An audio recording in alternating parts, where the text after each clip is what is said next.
Hello, everyone, and welcome to another episode of Tinfoil Saturday. How's everyone doing? I hope you're having a wonderful weekend so far.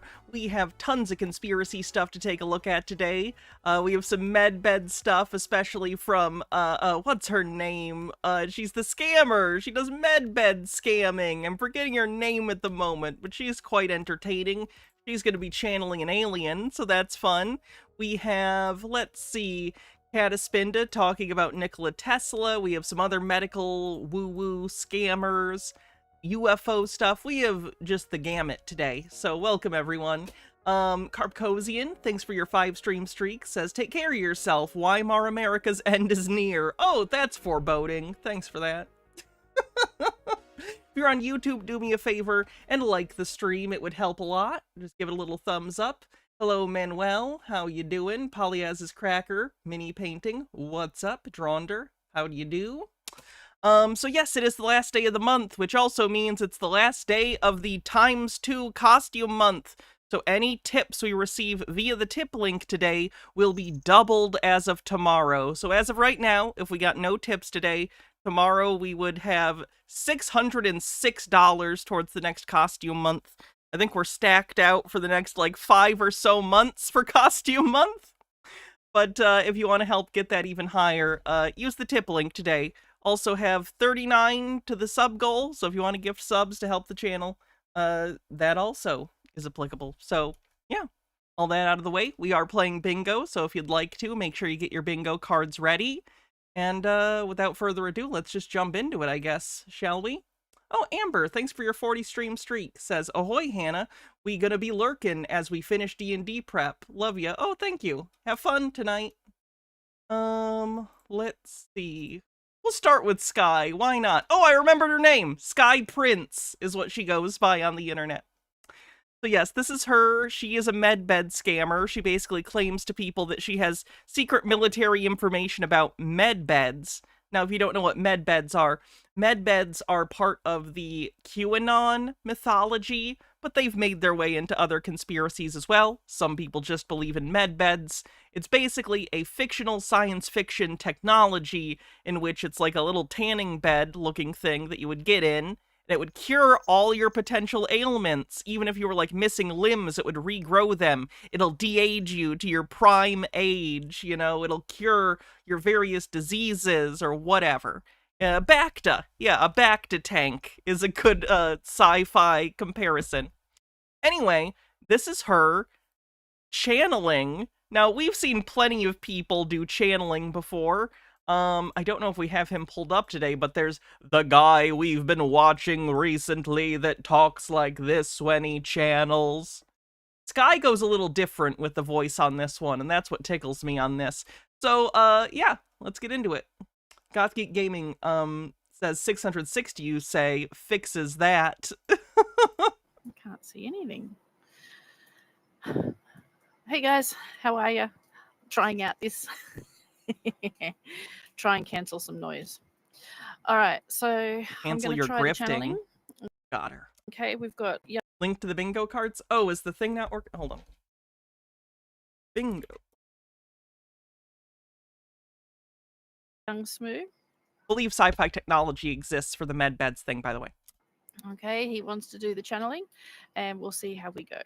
Okay, my umbrella up because it's The goal is 1K then. It's kind of confusing. I could have graphically depicted this better. I guess I could have set it to 500 and it would have been the same. But basically, the goal is 1,000, but whatever is in here, tomorrow it will be doubled. So let's say it ended on 500, tomorrow it would be at 1,000.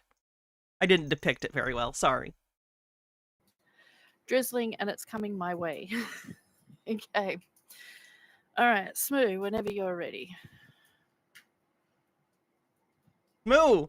By the way, if you're curious, Zmoo is spelled Z-M-U. Don't want anyone to incorrectly spell this alien's name. That would be very rude. Hello, guys. Oh my God, I haven't done this before, so I'm just going to tell you who I am before I begin. Now, I am a Grey. I come from Venus.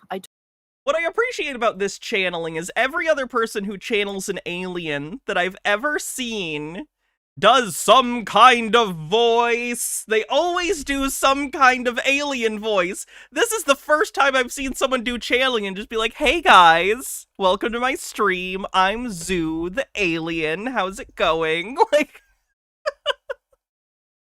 I appreciate it to some extent, you know? I don't know if it feels more or less realistic, but it is a choice, and I appreciate that. Don't have parents. I was not born. I was created using my daddy's DNA. I call him my daddy because I use his DNA and he takes care of me.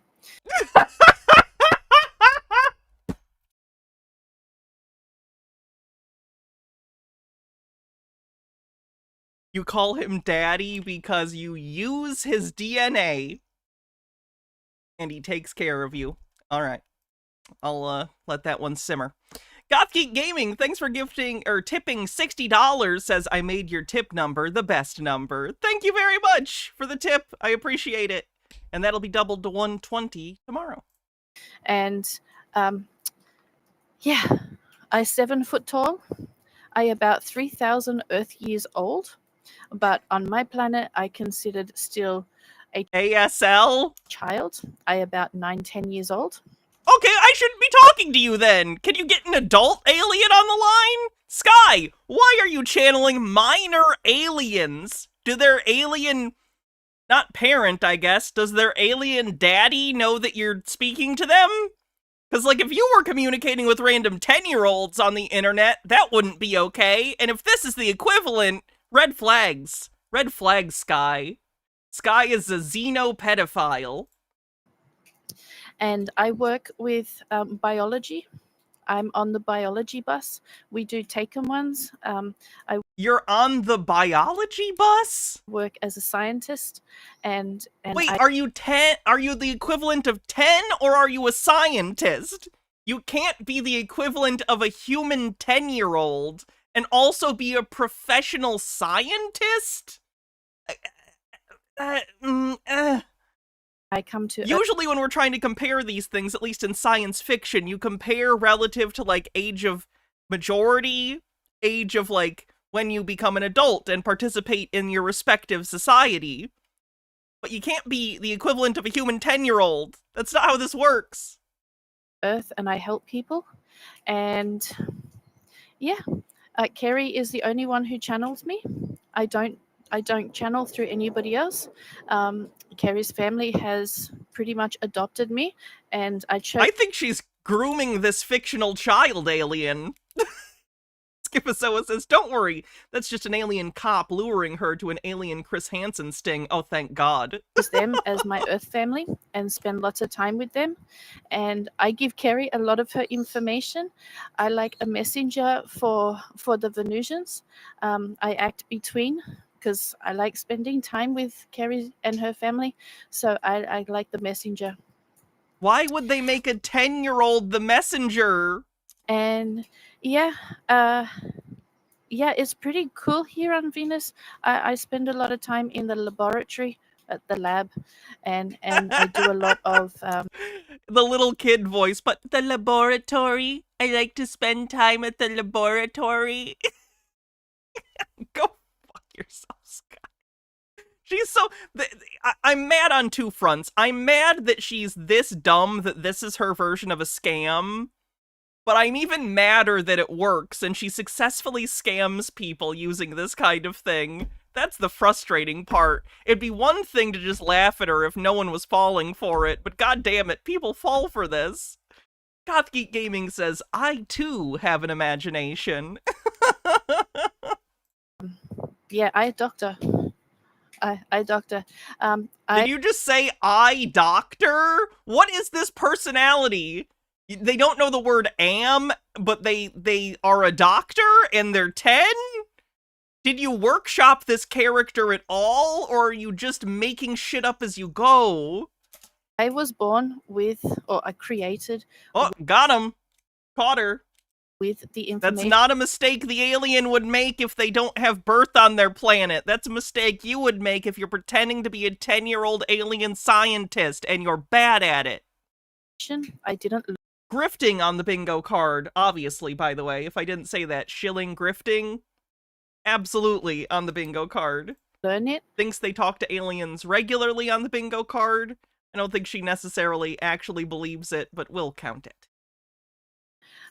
So when they created me in the lab, they downloaded all the information. So I have all the intel, all the information that I need about science and biology and space travel and technology. We also have lots of technology labs where we create new technology.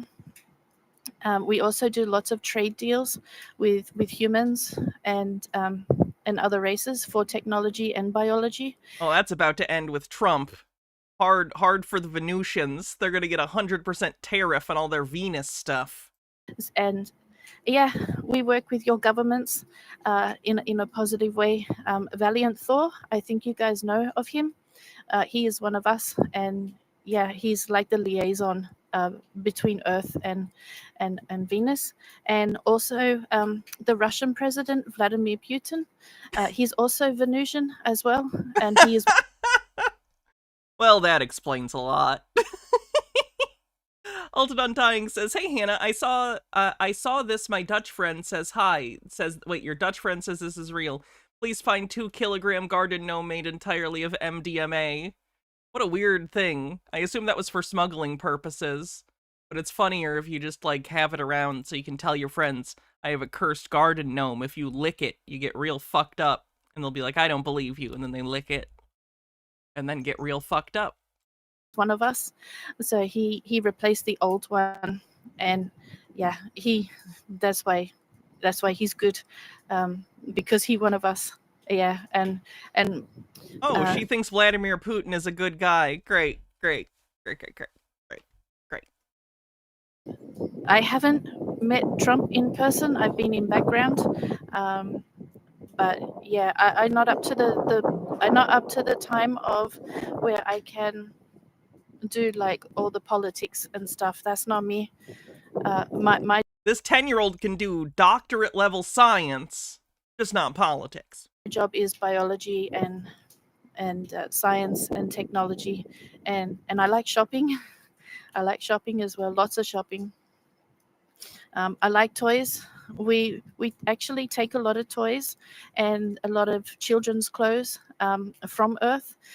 Believe it or not, humans, Earthlings, have the most incredible imaginations when it comes to clothes and toys and things like that. So we take a lot of toys from Earth for our nurseries, for our kids, and yeah, lots of educational toys and things like that. Why do you need educational toys? You can beam knowledge into heads. You're a 10-year-old doctorate. Why would you need educational toys? You already established that you beam knowledge into heads. See what I mean? You can't even stay consistent. This is all improv. There's been no world building thought gone through this prior to her talking. Lots of storybooks. We love your storybooks. We take lots of storybooks, children's books and things like that. Yeah, I think that's about me. I always here to answer questions and things like that. And missing random words. Weird character trait. It's a lot of fun to help. If I don't know the answer, I will always go and find somebody who does. So yeah, I'm never gonna just tell you something if I don't know. I'll always go and find out. Contractions are hard. The answer, and which I do often, especially when it comes to matters of Earth and things like that. I will always go and find out, and I always come back to you, and as quickly as I can, because I know, if I don't do it as quickly as I can, then I forget. I forget because my attention span is very short. Yeah, so, but I try my best, and I know you guys want some kind of inspirational message or something that makes you feel good. Is it only the word am? That's such a strange choice. That's a conscious choice she's making then. To see what I can do. I've never done this before. This is my first time.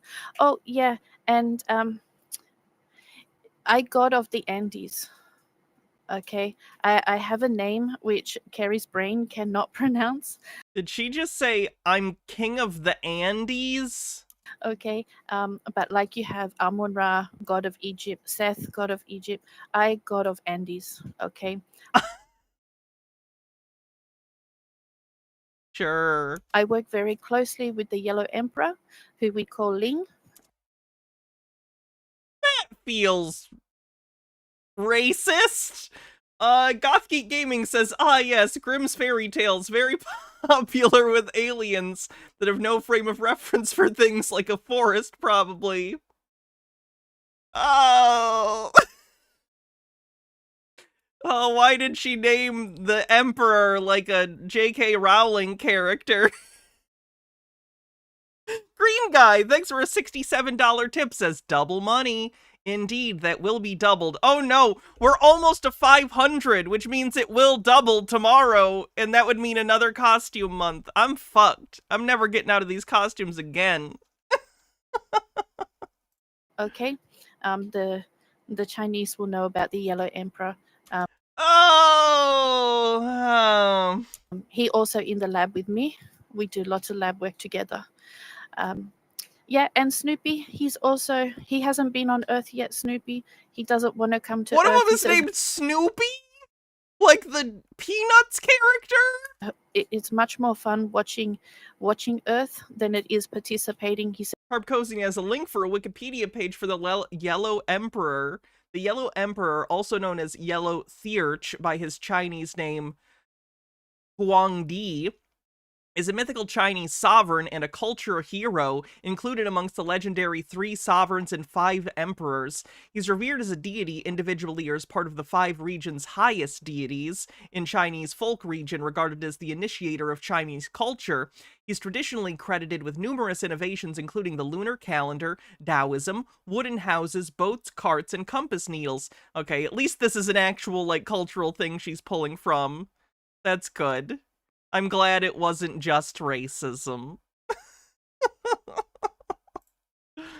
said, no way, I'm not coming to Earth. I'd rather stay in the lab and watch your YouTube channels. And yeah, I watch a lot of your YouTube and a lot of your TV shows. And oh no, the brain rot has reached the Venusian children. They're gonna be talking about Skibbity Toilet. my favorite movie is Jurassic Park. Why? Because we work with Akhenaten, who you know as Aten, and he reptilian, and I always making fun of Aten because the dinosaurs were Aten's creation.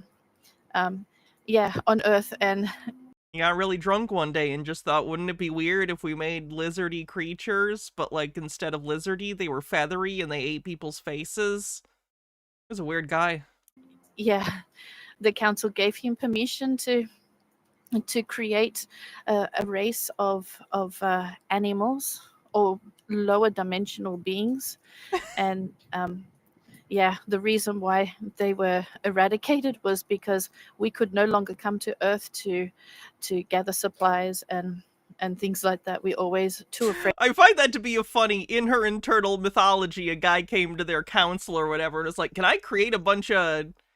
In her head, I know that dinosaurs are just animals, but in her head, because she's ascribing this to Jurassic Park, it feels like she's thinking of dinosaurs as like the monstrous, scary creatures from Jurassic Park, you know, where they're attacking everything on sight no matter what, and they're vicious and, you know, whatever.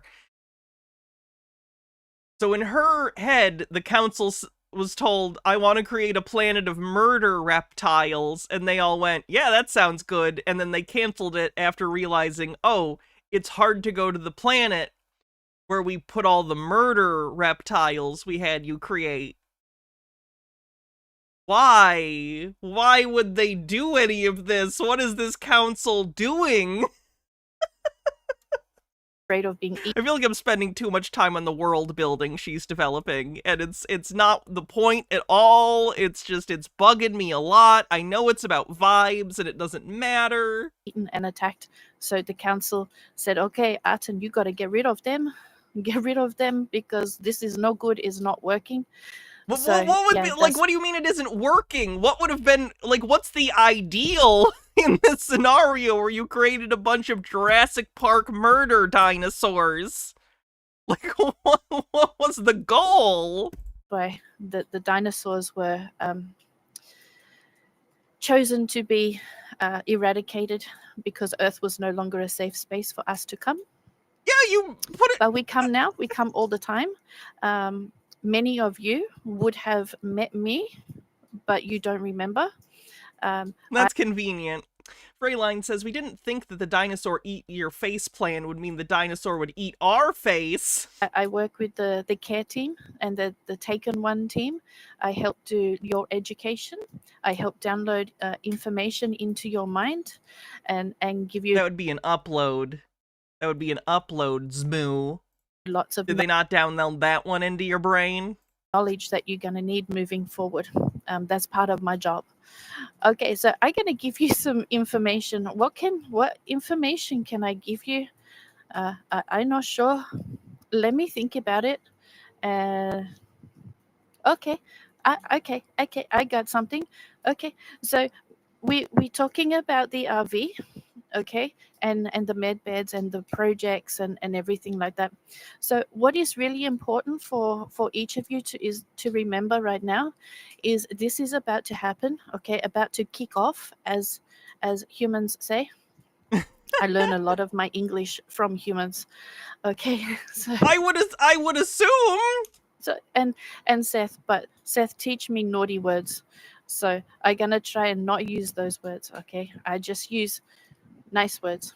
Okay, so the RV is about to kick off, and many of you are going to be doing things that you've never done before, and it's going to be very, what's the word? Stressful. Not enough pause in that what's the word to make it seem like you were actually thinking about what the word was. Generty says, apparently this council is modeled after the UK government, who, as I've mentioned before, once gave a shipping contract to a company with no ships. It's going to be very overwhelming. I nearly said underwhelming. Overwhelming. And what you're going to find is at times you're going to be thinking, I can't do this. What have I got myself into? I weigh in over my head, so to speak. No, you're not. You're not.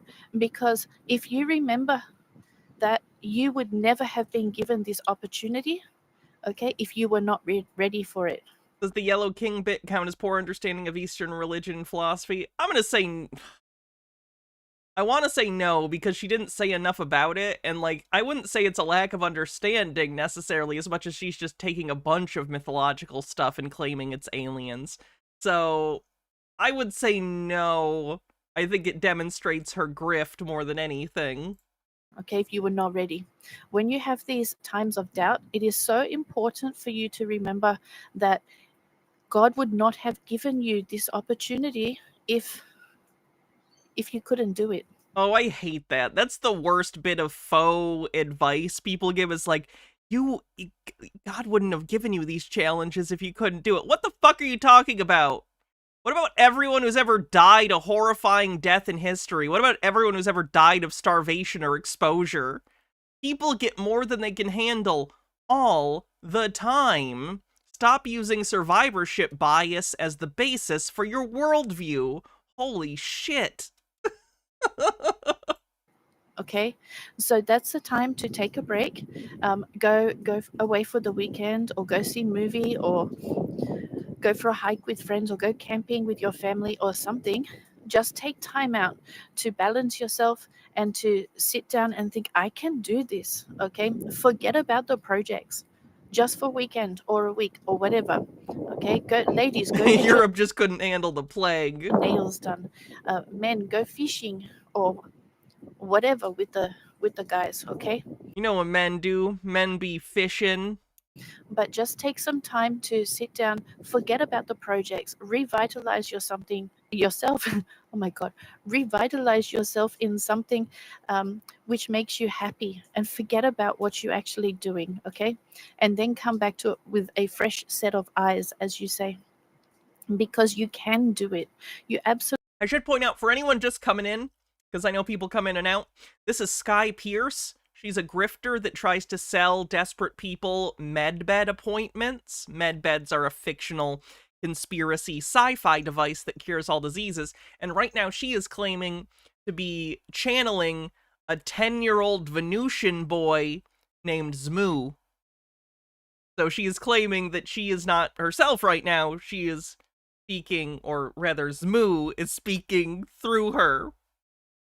Absolutely can do it, and you will find that if you actually relax and trust the process, that you can do way more than what you're thinking you can do. So just remember that you will become overwhelmed at some point, and that's okay. It doesn't mean you can't do it. It simply means that you need to take a break because you are stressing yourself out. And you don't want to stress yourself out because it's not fair on you, it's not fair on your family, and it's not fair on your project. So calm down and relax, okay? You don't have to do everything straight away. Now, if you're wanting to be medbed, okay, medbed, remember, you need to be 5D to work with medbeds, okay? Now, This is how she forever keeps sort of the carrot ahead of the grifties. Oh, I'll make you a medbed appointment, but you can't use it until you're in the 5D. Dimensions beyond our own on the bingo card. So yeah, she's an awful person. She's really, really terrible.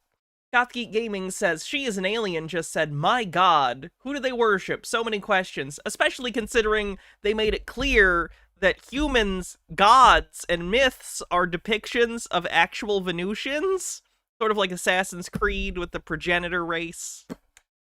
for two reasons. One, 5D. 5D, not 5G. Excuse me. because Medbed is 5D technology. Okay, to be healed, you can be pretty much any vibration. Okay, you need to be on the verge of 4D. Okay, not very low 3D. The bed won't work. Okay, but if you want to work with the beds, you need to be 5D. You won't be introduced to the beds until you high 4D. Okay, high 4D. And the reason, For those that don't know about the 5D stuff, I think a succinct explanation of it is that a lot of conspiracy theorists take this scale now. They believe we are in the... imagine a scale that goes from, like, 1, 2, 3, 4, 5. We're kind of in the middle here at third dimension, and up here at 5 dimension is enlightenment, right? It's true knowledge, it's true oneness, it's true, like, knowing... It's like real knowledge, you know? It's being enlightened, it's reaching nirvana, it's something along those lines. And the more conspiratorial you are, the higher D you are. They wouldn't describe it like that, but that's the actual function of this, is basically normies who don't believe in conspiracy theories are low dimension. They're very low vibration, but as you get more into conspiracy theories and believe a bunch of woo-woo shit and believe that you're becoming enlightened when in reality you're just brainwashing yourself into believing a bunch of nonsense, but they would consider that enlightenment that gets you closer to the 5D. That's what they're talking about right now. reason is because medbeds operate on a very specific vibrational frequency that you need to match in order for the beds to work. Really, really important, okay? Really important. Now, this means that cleaning house, as you say, cleaning house. Okay, so cleaning house, what I mean is, yes, some of you actually need to clean your house. It's very dirty. I come to your house. Some of you, we actually come to your house during the night while you're sleeping. And What the fuck? Oh, that's reassuring. Thanks. Thanks, Smoo. Smoo, I'm gonna file fucking charges against you. You're gonna get tried as a fucking adult. What are you doing in my house, Smoo? we give you information, we give you downloads, we give your physical body care and upgrades and all different kinds of things. I don't want your upgrades unless it's a hoo-ha and bigger boobies. I will take those. Thank you. Some of your houses are very dirty, very messy and cluttered. And then you think, Smoo's been reading 12 Rules for Life. He's a top lobster, if you will. thinking, oh, why is my life so what's the word? Chaotic. Why is my life so chaotic? Oh my god, Smoo has been reading 12 Rules for Life. Unironically, I think she's just pulling generic self-help advice from a Jordan Peterson book. Oh, fuck. Your house.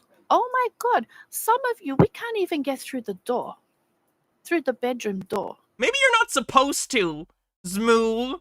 Maybe the door is there for a reason, because of privacy. I'm getting mad at a fictional alien child for fictional break-ins. This is my life.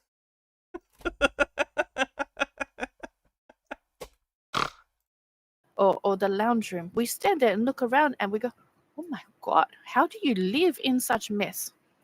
Clean up, please, for us, so we can navigate No, your get the house fuck to out of get their house, Smoo! to you. Okay, He's so entitled to break into your home. clean your house, please.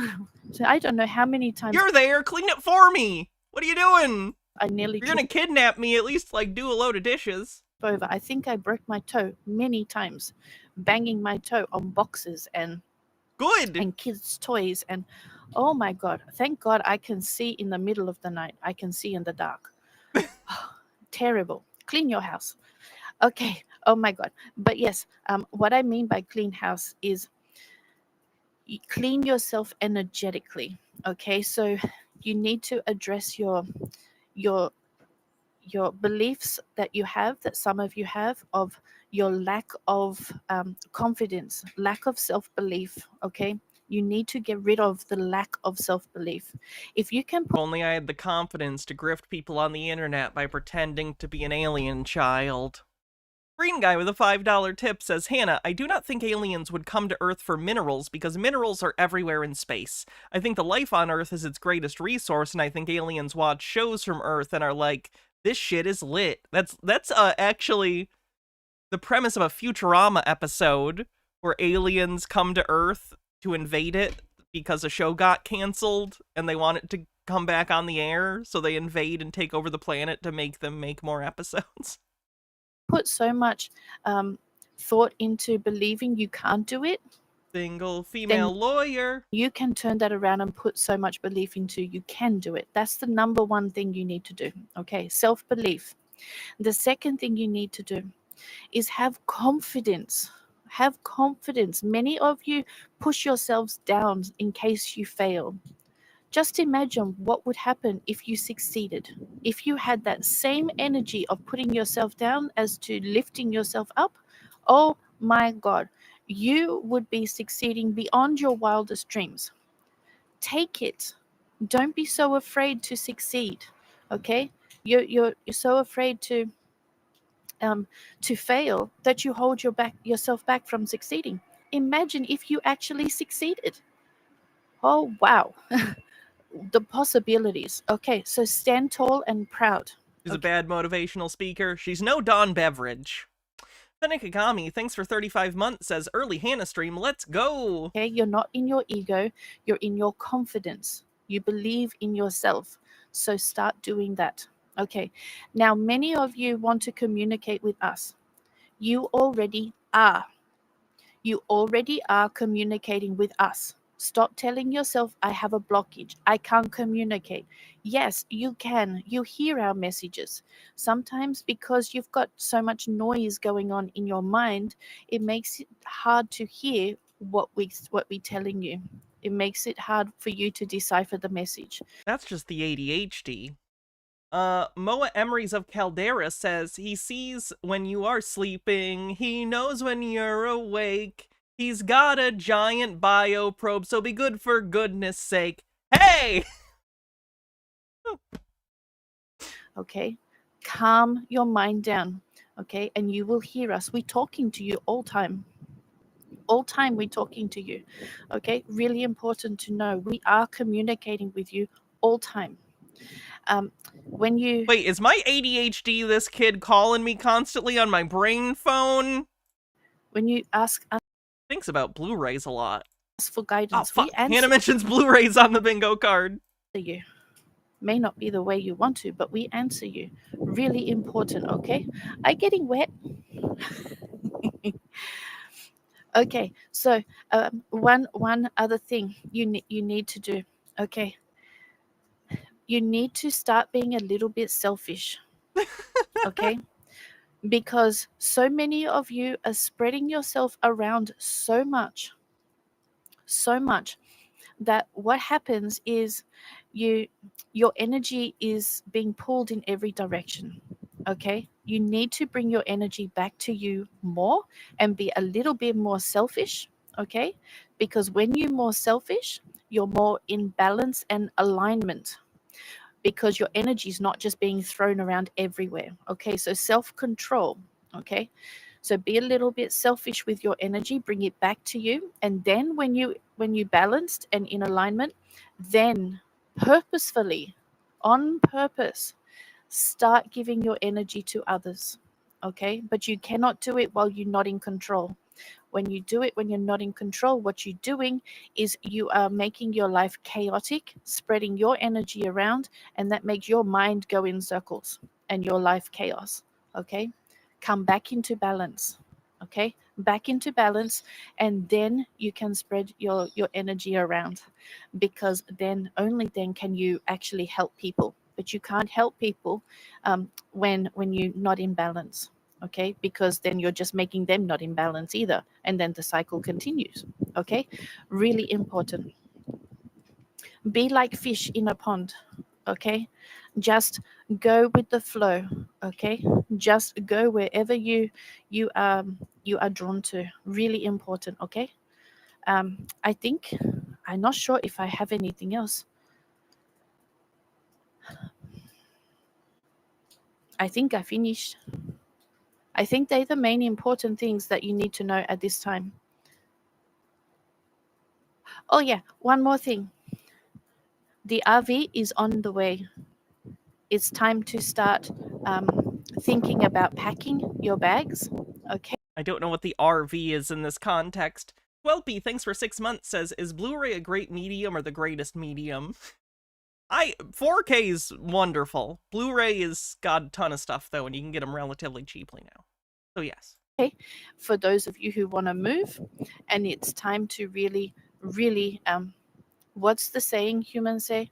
Head down, bums up. Get your head down into meditation, into raising your frequency, into your heart, and work on your presentations if you have one, and really start getting into alignment with who you are and what you actually want, because it's coming, and it's very, very fast. We just told Carrie to begin packing. Is Blu-ray the last physical format? 4K Blu-ray almost certainly is. Unfortunately, it makes me sad, but like, honestly, beyond 4K, there isn't even really a reason to create another one, not even considering like that physical media is less popular now because of streaming. Like, if you were to put out an 8K disc, you wouldn't be able to tell the difference between 4K and 8K unless you were projecting on like a giant movie screen. Like, for consumer product, for consumer televisions, there's no reason to go beyond 4K. Okay, to move, because it's here. Hoping the RV isn't a Heaven's Gate situation. It sounds like she is describing basically a bus to Venus, so I am concerned. For those that don't know, the Heaven's Gate cult had a similar idea that this comet that was coming by, like the Hale-Bopp comet something, I don't remember exactly, they believed that there was a spaceship that was coming to pick them up, but in order to get on the spaceship, they thought they had to be dead. So they did a mass self-deletion, let's say, for YouTube's sake. Very tragic. Very tragic. Hale-Bopp, thank you. Okay, we are about to go green light. And if it was up to me, I would have pressed the button several years ago. But it's not up to me, is it? Anyway, we are about to go green, so enjoy. Okay, thank you everybody, and thank you for listening to me ramble on. Okay, bye.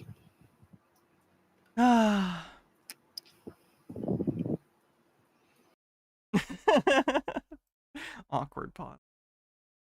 Let's take a look at the bingo card real quick. We got a few spaces from that, and then we will move on to the next conspiracy nonsense. It keeps getting stuck on these screens. Try that again. For some reason, this program keeps getting stuck on the transitions. Oh boy.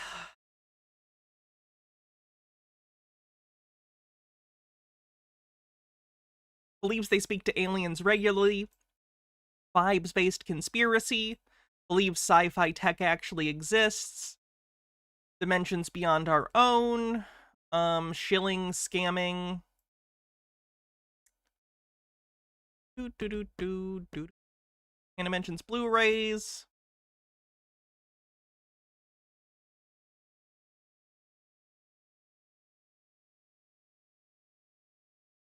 Reptilians,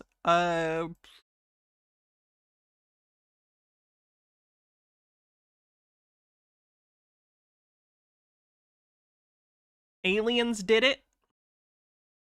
Does Moo's dad count for bad parenting? No. That it? I think that's maybe it, unless I'm missing something. Generty with 40 bits says, I watched a video someone did about it. He pointed out you could theoretically go up to 12K, but anything beyond that may as well be number goes up. Yeah, speak with aliens regularly. Got that one.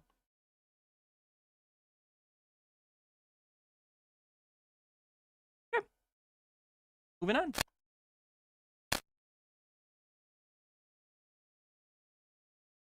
I do have another video from her, but we'll maybe save that for later. Don't want to get too repetitive. Oh, how's Roger, our mud flood professor, been doing? This video is titled, Hercules killed all the giants with arrows. This is an arrow through the Sphinx head and out the nose. Okay, my friends, this is gonna be a hoot. Is there anybody alive, do you think, that doesn't know about the Sphinx? It's in Egypt, the Sphinx. I doubt that there is too many people that don't know. If you said, what about the Sphinx? I think they would understand what you were talking about. Probably. Does anybody really understand the Sphinx? And the answer is no. Let's look at what the Sphinx really is and what we can determine from material evidence. Not, oh, they must have been this, they must have been that. No. Does Roger not know that Egyptology, like not pop culture Egyptology, but like, you know, actual people who go and research it, are basing their findings on material evidence? They're not just making shit up. Let's look at the material. Odin killed the giants. Has he not read the Eddas? Apparently not. Sorry if I mispronounced that. I don't know if it's Eddas or Eddas. Evidence. I do. The Sphinx is a riddle. The Sphinx asks a riddle. Chemistry, anatomy, physiology. And then I go to the ancient texts. But I need something to support those ancient texts. And I have found all those things. And I mean right across the board. These ancient texts are not to be dismissed, my friends, and I will show you why. This is a pretty good shot right here. This is where the hole in his head was. It was just a hole there. And if you follow it down, it hits here. Now, this is the nasal cavity right here. This is a statue. It does not have proper internal anything. It's rock. It does not have a nasal cavity. It doesn't have an interior anything other than, you know, chambers or whatever. I don't know if the Sphinx has chambers under it or in it. I don't know anything about the Sphinx. It's not a person. It's not how this works. This is not. He believes that statues and stuff, like big old statues, he believes they're giants that have been petrified. You've not seen me cover Roger before. Giants on the bingo card? Nasal cavity. That, I believe, is a shaft. Did he get his degree where Hovind got his? He doesn't even have a diploma, so no. I believe this here is where the arrowhead was tied on here. It looks like to me, I don't know. I've had other people say the same thing. They say, yeah, you know, we agree that certainly looks like that, and it certainly does. Having someone agree, sure, that, I guess, looks like that thing, isn't the resounding, I don't know, agreement that you think it is? No. The whole... That would be a giant ass arrow? Yeah, that's why Hercules did it, obviously, because he's so strong. comes right down from the top. Now, in the ancient text, it says Hercules shot all of them, every one of the giants with arrows. That's all I can say. Hercules is a mythological character. He's not real. Okay, so he's talking about the academics are studying this stuff, but I've talked about this before, but Roger's whole shtick seems to be he wants to feel important. So not only does he believe he's like a genius at, I don't know, biology, geology, he also believes he's an expert in physics and history and anthropology. I don't know why, but for whatever reason, he doesn't feel secure unless he frames himself as a multidisciplinary genius who is above everyone else in actual fields. It's interesting. Does it very casually, too. They really don't study everything. They sort of hide out from certain things. Like, he'll just regularly bring up how, oh, actual, like, scientists, they just don't see what I see. That kind of rhetoric. It's interesting. Streaming at the radio, thanks for 42 months with Prime. But he just probably within academic fields, there are many no-go areas of study. Although hard work and research within permitted areas has taught us a great deal about the previous 4,000 years of the... What is this, 1993 and 2002? This thing, what does that mean? site's inhabitants. Yet, regardless of the most astute academic thesis, there remains 3, proverbially, large elephants in the room. When it comes to a full or even a mere fraction of an explanation in regards to the origin of these seemingly impossibly huge pyramids remains patiently absent. No accounts, illustrations of any kind from the era exists. It is simply illogical, especially when one considers the sheer feat these structures must have been. We have presented many previous features, polygonal masonry being present on the pyramid. The video he's watching is bullshit too. The title of the video he's watching is Proof the Sphinx is 500,000 years old. It isn't. That's older than Homo sapiens. You see these? You see the bumps on these? See the bumps? It's the same as they have down in Peru. I know what these bumps are. And these were, I'll tell you later what they are. Pyramids. Good pause. Eroded, yet younger casing stones protecting inner megaliths, clearly of a tremendous age.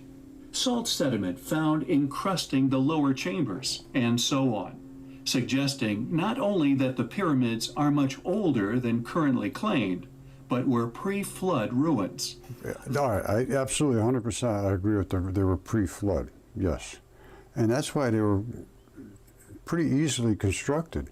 There was Unironically believes in a flood like Noah's Ark.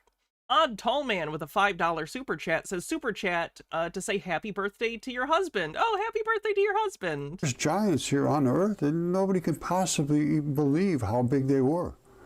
To them, this is like Tinker Toys. I'm not kidding you. I'm not kidding you. And then they were wiped out in the flood. They were pre-flood giants.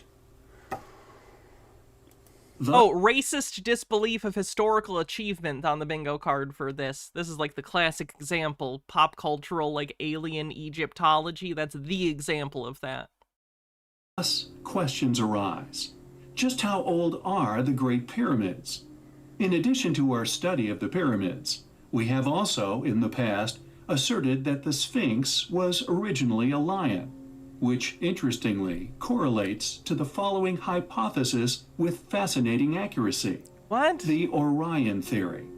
The coincidence with pyramids aligned with Orion's belt and other significant constellational positions. How is that a coincidence? They could look up at the sky and align them intentionally?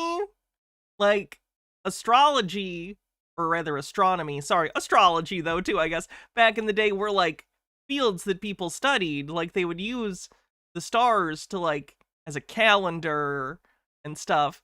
People knew about the fucking stars, at least enough to know where they were. Alright. Done with Roger, because he's basically just looking at another person's conspiracy video.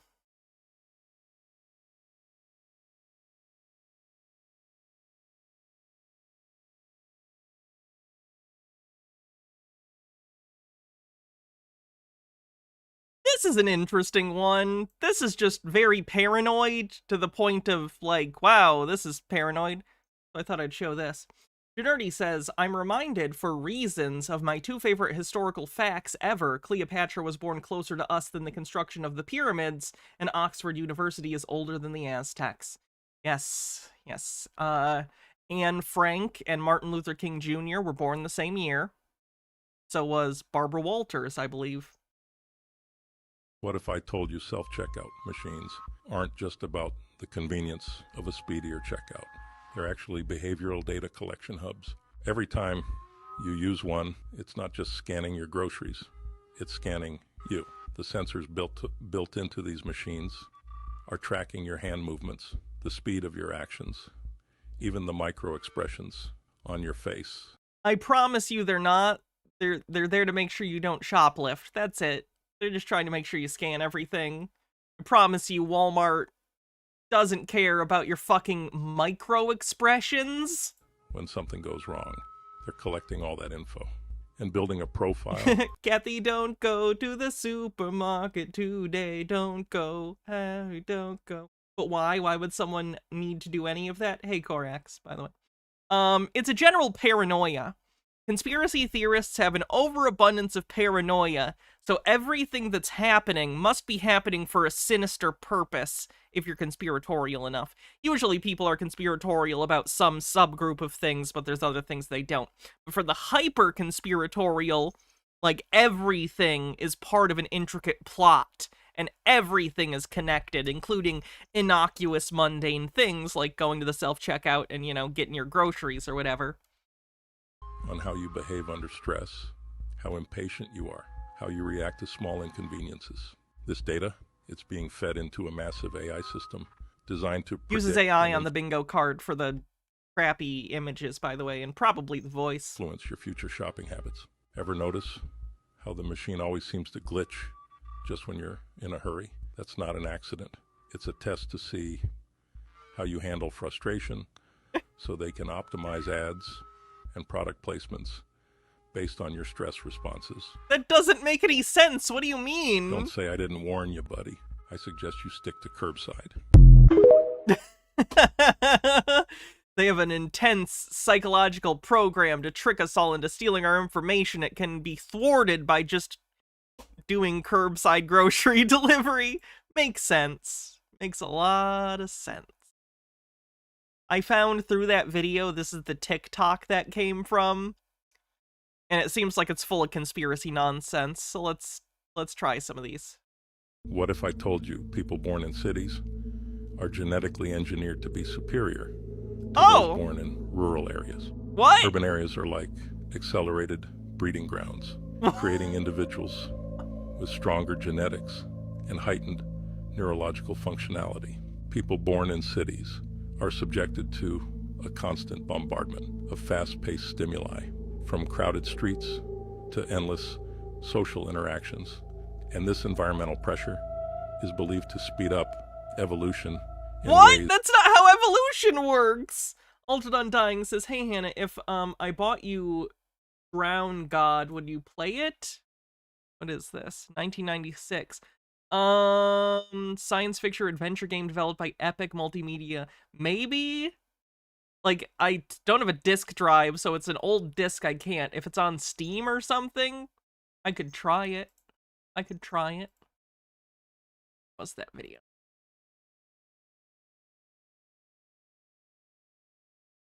I lost my place. Ways rural areas simply cannot match. Over generations, urban populations have developed traits that make them more attractive, more socially adept, and even psychologically advanced. Their genetics are subtly honed by the hyper-competitive atmosphere of cities, where survival depends on quick thinking, adaptability, and charisma. City people are just built different. It's just the cold, hard truth, man. What if... What is this fucking TikTok? Green guy with a $5 tip says that's why cities vote blue and the countries vote red. What if I told you that beauty isn't just an aesthetic concept, it's a biological weapon? It is not oh God, just a societal preference, but the result of a rare biological anomaly. that grants certain people a nearly superhuman influence over others. These beautiful people aren't just lucky with genetics. They possess an innate, advanced biological alignment that doesn't just make them look good, it makes them impossible to resist. Yeah, that's not a thing. What the fuck? What if I told you there's a private AI tech company secretly replacing people with AI clones so lifelike that What's an AI clone? no one even realizes their loved ones are gone? A highly secretive AI company called VoxSynth has developed technology that can replicate someone's voice, mannerisms, and even personality with Yeah, this chilling sounds like a different AI voice. accuracy. They aren't just making voice assistants or deep fakes. This company is abducting real people, using them as templates to create I AI promise you they're not. versions of them that seamlessly take over their lives, leaving family, friends, and colleagues completely unaware. That doesn't make sense because you're gonna, like, even if you spoofed a cell phone or a social media account, eventually you're gonna want to see the person. What are you talking about? Do they mean it has a physical, like, body, or do they mean it's just like a digital clone?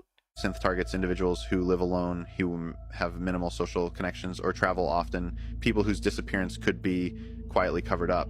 Once someone is taken, the company's AI engineers create an AI clone that replicates the person's voice and personality so well that it can hold phone conversations and send texts to family and friends without raising suspicion.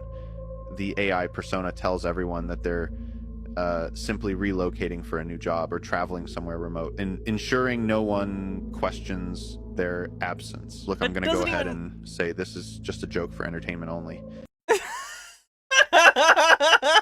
What the fuck, man? Listen, the past still exists. Back in '89, researchers noticed a never previously seen cosmic anomaly. Wasn't a black hole, wasn't a star. Was made up of elements we didn't even have the technology to understand. They called it God's eye, and sent an astronaut on a farewell mission to collect data on its makeup. Here's the live transmission feed that was captured as he'd approached and entered it. Houston, my God. I mean, she's beautiful. She has it. Clearly another AI voice. Come on, man.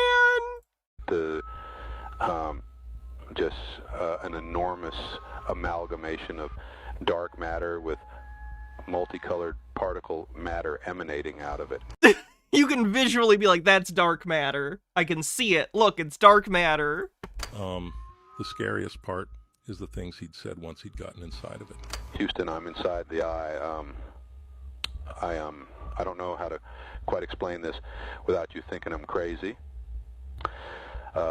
There's a sort of hexagonal cosmic fabric of which my entire life appears to be happening all at once. That's just Interstellar! You're describing the ending of Interstellar! Come on, man! There's a hexagonal singularity. Each different pocket, a different memory moment from my life. My God, Houston, I see my little girl. My God, it's full Before of he'd stars. get it back out, the eye closed in on itself and contracted into oblivion. The mission was buried. Some theorized that he'd entered a pocket of his own past, causing the eye to close out of this reality to bring him to another, possibly reuniting with his daughter, who he'd lost to an accident years prior. This is a joke for entertainment. Please don't come for me. All of these videos are such a cop-out. Says a bunch of insane bullshit that, like, conspiracy theorists will believe, and then just trying to cover it at the end, being like, oh, this is just a joke. Fuck off! You know what you're doing. You're courting actual conspiracy theorists, regardless of what you believe. This is such bullshit.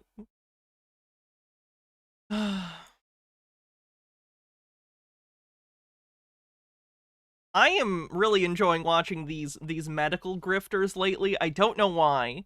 It's just very funny to see the kinds of things people fall for. And to be clear, I have all of the sympathy for these people who fall for this stuff, because if you fall for this, there's probably something, like, wrong with your ability to discern things. You're not very good at discerning fact from fiction. You're gullible or something. But it is interesting to see what people fall for. So let's check this out. I have never heard of plant-based C60 before, and I'm looking at a product that claims to be plant-based C60. Like, what? It's vegan. I think we've seen this guy before. He's been doing the rounds on different conspiracy channels trying to sell his alt health bullshit. You can tell he's official because he's wearing a lab coat. Ifazoa says, I think that AI clone conspiracy is part of explaining people who go no contact with their toxic family. Oh, I can see that.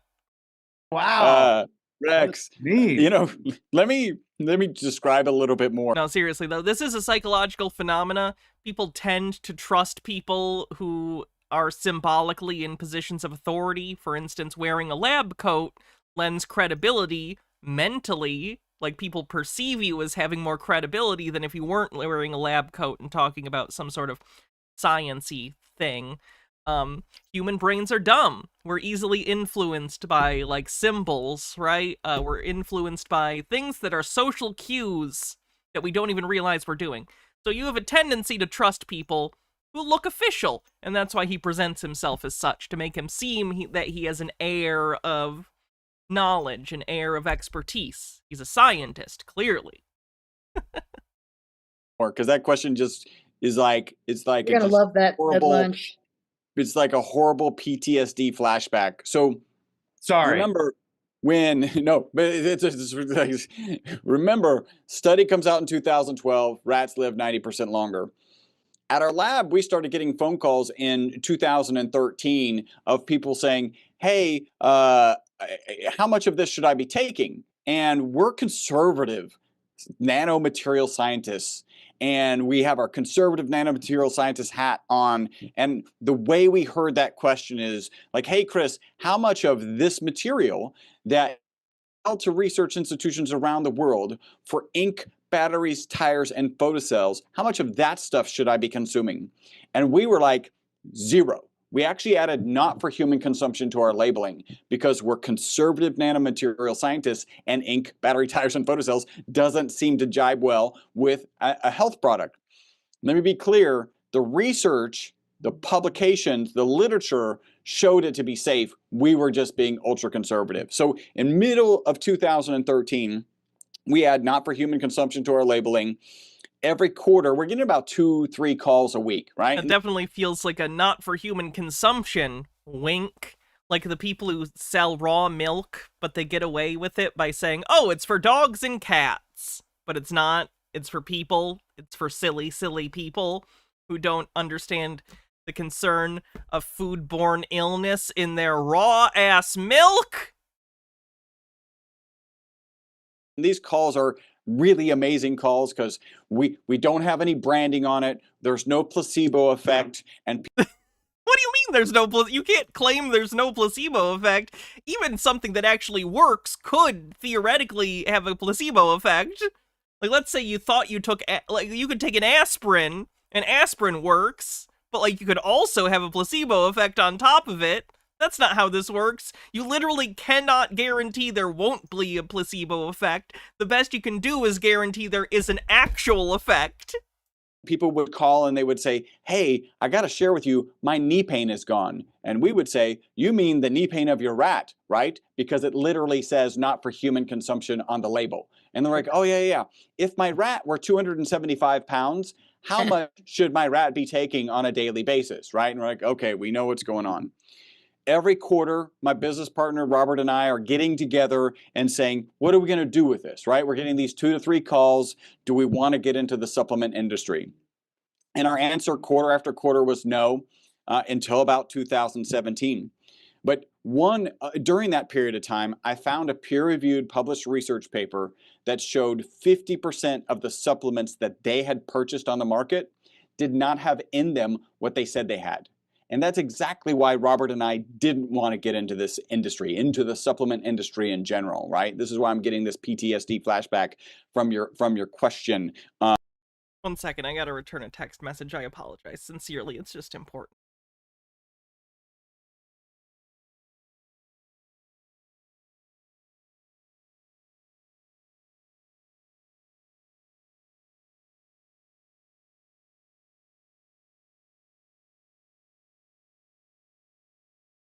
Okay. Sorry about that. It was my grandparents. Plant-based.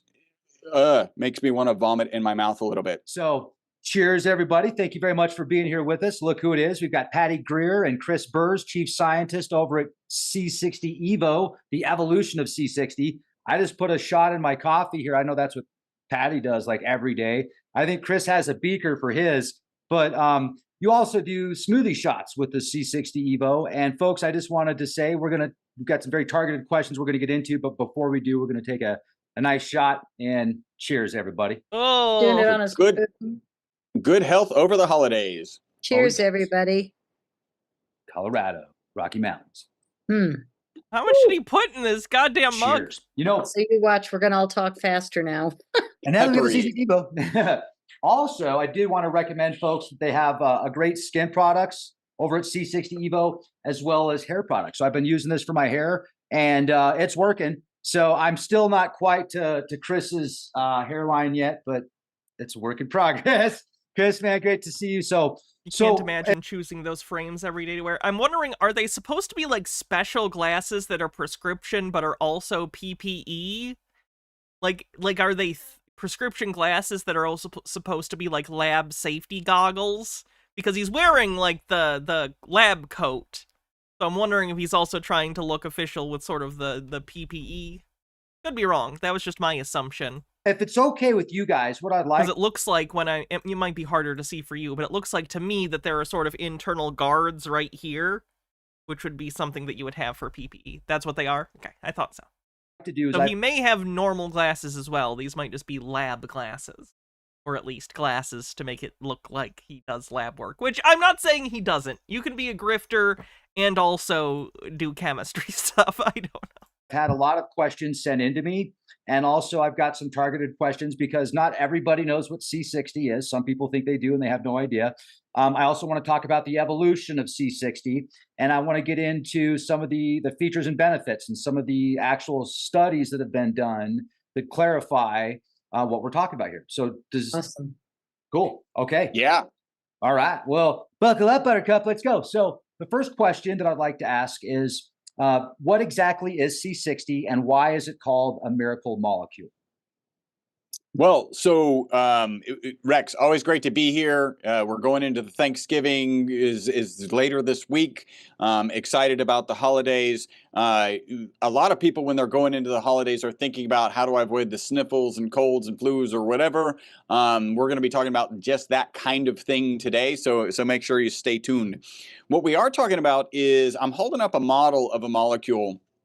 And if you're listening, just imagine a soccer ball where the lines on the soccer ball represent the bonds between the carbon atoms. So you have a spherical molecule of 60 carbon atoms. The molecule was discovered in 1985, and the scientists who discovered it won the Nobel Prize for that discovery in 1996. This is going to be a big old gish gallop. My lab started manufacturing it in 1991, so 5 years before they were even awarded the Nobel Prize. The molecule is the reason they won the Nobel Prize is because the molecule is amazing. It performs as well or better than the current best material in every application. It makes better inks, better batteries, better tires, better photocells. And these are all things that people tend not to think are good for health, right? In terms of tires, you're never asking yourself, what chunks of the tire should I be consuming on a daily basis? Is this thing he's selling to people even safe? Like, genuinely. Like, I know it's worthless, probably. But is it doing worse than nothing? Is this okay? I don't even know what the actual thing he's shilling is. He calls it C60 Evo, but, like, I don't know what this does to the human body. They actually thought the molecule would be toxic, and that's because one of the shapes on the exterior of this soccer ball shaped molecule, we call it ESS60, is reminiscent of benzene. And so they put it in a toxicity study. My lab actually provided the material. My lab's mentioned in that study. And instead of being toxic, the test subjects that they gave it to, in this case it was Wistar rats, lived 90% longer than the control group. So that's the single longest longevity experimental result in history. It's peer-reviewed, published research, the kind of research that you would want to hang your hat on. And yeah, there's that. The prolongation of lifespan of rats by repeated oral administration of 60 fullerene from 2012. paper. And when you get that whole paper, you can find that our lab is mentioned in that original study. So your citation is a paper from 12 years ago done on rats. I'm a little concerned that that's your most recent citation for any of this. This study kind of shot my trajectory. C60 equals Buckminster fullerene. Buckminster fullerene is a type of fullerene with the formula C60. It has a cage-like fused ring structure made of 20 hexagons and 12 pentagons and resembles a football. Each of its 60 carbon atoms is bonded to its 3 neighbors. Buckminster fullerene is a black solid that dissolves in hydrocarbon solvents to produce a violet solution.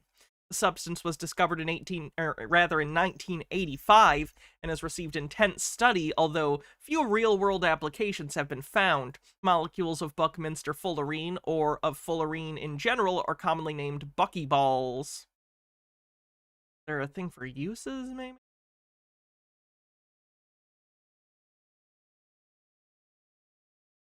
Do they have the rats thing in here?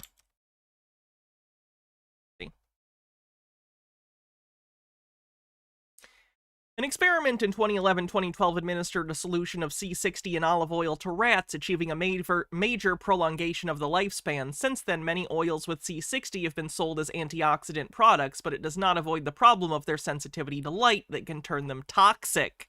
A later research confirmed that exposure to light degrades the solution of C60 in oil, making it toxic and leading to a massive increase in risk of developing cancer after its consumption. To avoid degradation by effective light, C60 oils must be made in very dark environments, encased in bottles with great opacity and kept in darkness, consumed under low light conditions and accompanied by labels to warn of the dangers of light for C60. Some producers have been able to dissolve C60 in water to avoid possible problems with oils, but that would not protect C60 from light, so the same cautions are needed. Oh yikes! Oh yikes on bikes! Oh boy! So this guy is selling something that, if not administered in utter darkness, can potentially lead to increase in tumors. Great. Out of being a carbon nanomaterial scientist into getting into the health space. Our most consistent testimonial is people take the product. At least you can tell the bottles are incredibly opaque. They're like solid blue. I don't trust alt health people to administer their stuff correctly. They already don't listen to instructions, otherwise they just take normal medicine. Lilac with a link. Oh, I've seen this before. I'll play it, but I'm pretty sure I've seen this. Oh, why does that not work? I want to see what the statue of liberty looks like. That's a dude, bro. It is a cross-dresser. The Statue of Liberty is an old Zoroastrianism god called Mithras. Man, that is very unbalanced. Holy shit. Who did the audio on this? Picasso? Are you fucking investigating the Statue of Liberty? No, bro, I can literally tell, bro. I can literally tell. Motherfucker hit that. That motherfucker is not real. What's next, bro? We're gonna hit up the Mona Lisa, be like, nah, bro, that's a dude right there. I can literally, I've seen people transvestigate the Mona Lisa. His Adam apple, bro. I can see his Adam apple, I swear. Like, bro, for real. Like, the Statue of Liberty literally has arms. It literally has arms. That makes it a guy. I literally see the estrogen pills. I can literally see it holding the estrogen pills in its hand. I swear to God, bro. I'm not crazy. But it was literally holding a blowhutch in France, dude. I can tell you, I have video evidence. I have video evidence of them creating it in France, and they gave it a blowhutch, and then they changed it to a torch. That's Lucifer. You mean Lucy, nigga. Get it right. He's like not even a Sigma. He's like not even a Sigma, bro. We shouldn't be listening to him. Dude.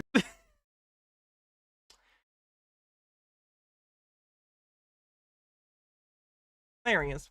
In the morning, they report mental focus and energy during the day, and then better sleep. Harold Ebbleman says it's like carbon nanotubes. This thing is nifty, but we're not sure what it'll ever do. Meanwhile, grifters and startup bros will absolutely make bank off of it. I'm thinking of that creationist guy Professor Dave debated once upon a time. Yeah, Yeah, they'll take something that has the air of scientific legitimacy because they can point to articles that say, like, oh, look at this interesting thing. And then they build on top of that a mythology of pseudoscientific nonsense to try and justify selling it to you at, of course, a tidy profit. Sleep that night, which is amazing because one, and maybe most importantly, if you can improve your sleep, everybody knows that sleep is good for your mental, physical, and emotional well-being. And if you can just improve your sleep, you're going to improve your mental, physical, and emotional well-being. The other is that you take it in the morning, and I'm not aware of anything else that you take in the morning and positively impacts your sleep. You could get some exercise in the morning. That would positively impact your sleep. You can get some exposure to the sun. That'll get your circadian rhythm in line with the rising and falling of the sun. Those are things that you can do in the morning. I'm not aware of what you can take in the morning, let alone give you focus. I mean, I take antidepressants earlier in the day, and those help my well-being generally, so go with that. Also, it's been approved by the FDA, so that's nice. Energy during the day, but positively impact your sleep that night. So that's kind of the broad view of what we're talking about. You mentioned C60. My lab is the oldest and longest manufacturer of C60 on the planet. C60 is really for industrial applications. The way we look but we're going to sell it to you to drink. At it is it's for industrial applications. There's peer-reviewed published research that proves if you improperly process it, it's harmful. ESS 60 is what we sell, is C60 that's been processed for safer human consumption. So when I'm assuming you mean it was processed and created with low light or no light. Again, it seems like this is all hinging on the fact that you trust them when they're saying they're manufacturing it without exposure to too much light, and I don't trust them. you're out there on the market, kind of look. What are the industrial applications? He mentioned tires and some other stuff.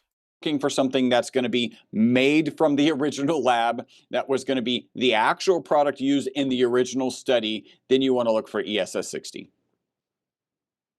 Well, that makes sense. I'm glad you mentioned that. One of the things I was going to ask you is actually why it won a Nobel Prize. Was that so that was connected with like the actual study done on these rats? No, so no, that's a complete, like, no, that's a separate thing. The Nobel Prize was for discovering the molecule. The rat thing was a one-off, like, and that's interesting if it can be reproduced. Don't get me wrong, that is interesting if it can be reproduced, but you can't look at one study from 12 years ago that seemingly hasn't been repeated and then go, see? So we're gonna sell you a product based on this. You can, it just makes you a grifter and an asshole. Great question. One, because the material performs as well or better than the current best material. So they knew it was a spectacular material. But if you kind of roll back into chemistry and understand kind of why they won the Nobel Prize in chemistry, this ESS 60 molecule was the first molecule that's ever discovered that's a closed cage molecule. Right, so there's no single atom in this molecule that's hanging out there all by itself ready to... And that's fine, and that's interesting from, like, a scientific perspective, like a purely like, ooh, look at this thing, that's very interesting, what can we do with this? It doesn't help your case, though, in saying that it cures things or expands your life by 90%, which is the implication you're making, despite not literally saying it. It is the implication you're putting out there by touting repeatedly the 90% higher life expectancy stat for those rats in the one study. That's the implication he's making. To interact with other atoms or other molecules. Every atom in this molecule is connected to every other, well, not every other, but some other atom in this molecule. And that's the first closed cage molecule. So that's one. You know you're about to win a Nobel Prize when you add a chemical, a symbol to chemistry, the language of chemistry. So prior to the discovery of this, and we kind of affectionately call it a buckyball. It looks like a ball, obviously. And then Bucky is from Buckminster Fuller, who is the guy who really brought to prominence the geodesic dome. And this has that same geodesic dome shape. So in the early days, you can think about the buckyball as having enough space on the inside of it for any atom on the periodic chart to fit inside of it. Right? And that's where this @ symbol got added to chemistry. So you're familiar with your @ symbol in your email address, right? Like whatever, @gmail.com. Now there's a new symbol. So C60, that's the industrial grade. C60 or lanthanum at C60 means one lanthanum atom physically trapped inside of the molecule, not covalently or ionically bonded with the exterior. It's physically trapped inside of it. And that creates some very interesting ideas, because in the past, when molecules were interacting and he's gesturing in the direction of science. Like, again, he's talking about interesting, like, oh, and this molecule gets trapped in here. It's not through typical bonding, but because of the, like, cage-like structure, it gets trapped inside. That's interesting, but it has no bearing on any hypothetical health benefits? What are you talking about? continuing to interact, it was He's trying to yap a lot to make it sound more legitimate, basically. because they were Like, you know, a man of confidence or something. covalently or ionically bonded. If they were kind of free form next to each other, they could go their own separate ways, and they didn't kind of stick next to each other. With this physically entrapped inside of it, it can't go away, right? So it's inside of it, and that's why, those are kind of the couple of things that is why they won the Nobel Prize in chemistry. Oh, okay. Okay, I appreciate that. And for those of you that haven't learned about C60 yet, like if this is your first time watching this, or maybe if you've heard about it, if you haven't heard Patty's testimony, several testimonies actually, like why she got into the product itself. Personal testimonies are the worst. They are not evidence, they're anecdotal, it's bullshit. Do not trust individual Like, will you share testimonies. that with us real quick? Love to. Oh, look, she's got a big crystal thing in the background. I wonder if she's into woo-woo bullshit. How legitimate. Told you I ran for a prop. To be clear, that's a cool crystal, and I would like it because it's amethyst and it's dope looking. I assume she has it more for woo-woo crystal reasons. Before the show. Yeah. Because I'm looking at what's Rex into these days. And of course, it's UFOs and stuff. And I don't know if you've ever heard of Moldavite. Moldavite. Oh, yeah. Well, yesterday I wore my giant mold. I called that crystal shit. Just want to put that out there. I know that wasn't a hard call, but nonetheless, I did make it. Moldavite necklace, and I thought you'd enjoy the size of this piece. It is huge. And when I wear it, It's a rock. people that are sensitive or intuitive, I see them sometimes like at the grocery store, they'll go, oh, I don't trust anyone who claims they're intuitive. Not good. what is that? You know, it's like, To me, that just spells someone who, whatever their initial feeling is, they believe it without any sort of analysis, and that's scary. Don't trust that. this wonderful power piece, but that's my alien moment here. I just thought you'd get a kick out of it because it's the highest vibrating mineral on Earth because it's not of Earth. It's a tektite from outer space. And it intrigued me so much that I bought the largest piece I've ever seen available. But that's how I like to go for things in ufology. I really got into the crop circles. So I went into more than 100, made a bunch of movies, and then said too much because I didn't know, which they clearly told me. And I realized this morning it was 10 years ago, the first hack on my Crop Circle Films website. It said, telling the truth in times of universal deceit is a revolutionary act. And the quotes were backwards just to be sure that I got the message. So What? I went through a hard time, and then I Also, that felt like she was giving someone the finger when she did that.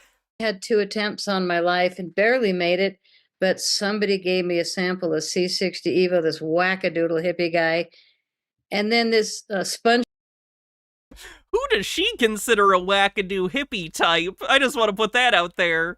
On the scale of, like, I know everything's relative, but what does the person look like who she considers a crackpot hippie? SpongeBob guy also gave me some, and both of them came from Chris's lab, and I was like, what is this? Because this actually is helping me. And I've had 2 hip replacements this year, friggin' effortless, but it's almost like Yeah, I'm sure that was the rocks and not the doctors. I hate that shit. I hate when people get some sort of, like, major surgery and at no point do they mention, like, oh, the doctors were great. Like, fuck off, they were the ones doing the work. Your rock didn't help, except for placebo. It took a huge sock off my life and threw it over there because I barely lived a couple times through some horrific human experiences. And the only reason I did was because of this product, C60 Evo. So I heard about this Nobel Prize winning science. I heard that. Okay, again, she says, I've heard about this Nobel Prize winning science. This didn't win the Nobel Prize. The thing you were holding in your hand did not win a Nobel Prize. This is the weirdest, like, Mott and Bailey switch thing they're trying to do. The discovery of the molecule did. You utilizing that molecule, which can give you cancer, in this product, does not make the product itself revolutionary. In 2012, the test subjects, Chris is humble. It did come from their lab. Not only did the rats live 90% longer, but they died without tumors, which was historic. To me, that's equally as important as long Ironic considering the compound can give people tumors, but okay. life, because I'm already old. I've already done so many chapters. It's like I want to just feel great. I want to sleep well. I want to have energy, and I want to kick booty. This product does it. And I cleared off hundreds and hundreds of dollars worth of supplements that I've taken for years. And, some of them were 5 years expired, but you look at all this stuff that you spend money on. And I realized that a tablespoon of this in the morning does better for me than all of those supplements put together day after day after day. But how would you know that? You're not doing any sort of study. You're just vibing. Your little Monday and your Tuesday and your 10 or 8 or whatever. That's all in my past. I really feel like this is the breakthrough remedy for anybody dealing with, well, I'm going to say, I can't say it'll work for anybody else because we're not allowed to. But, hip replacements, I was bone on bone for 3 years, 2 years. And by the time I had my surgery, the surgeons that looked at my x-rays were like, this isn't normal. You can't be walking this long. And I said, yeah. And I hand them a sample because I've always got one in my purse. Yeah, this is, I co-own the company with the only lab in the world making it. And they're like, just staring at me like I'm some anomaly, which I Yeah, I don't know if anomaly's the word they were thinking of in that scenario, but okay. I am. And anybody can be. That's so cool with a teaspoon or a tablespoon in the morning of this magic miracle molecule that Chris and Robert humbly make in their lab. Because when they were in college, a couple of goofy kids, their professors said, if you can figure out how to burn graphite rods at the heat of the sun and make C60 in a huge metal chamber, it's worth more than gold per ounce. And they got on it. And they've been doing it 33 years, even though he looks 33. He is anti-aging. I'm 71. I'm anti-aging.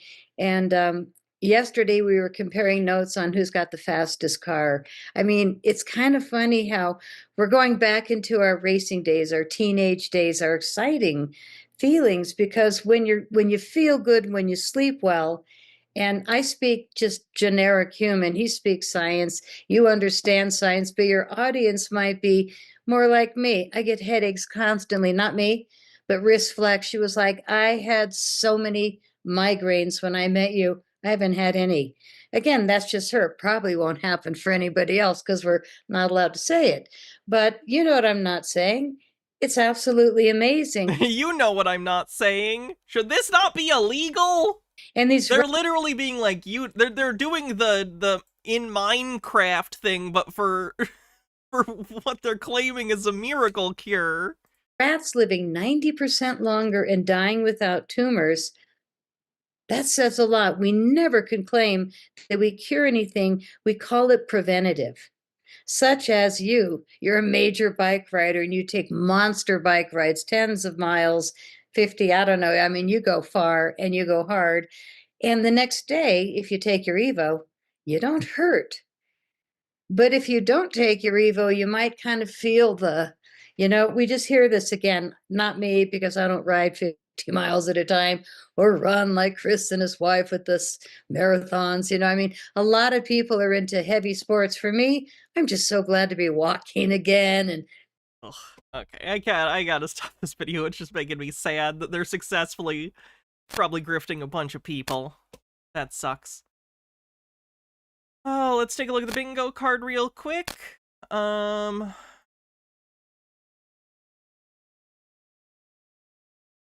Uses AI. We not had flat Earth? That's shocking to me. It normally comes up by now.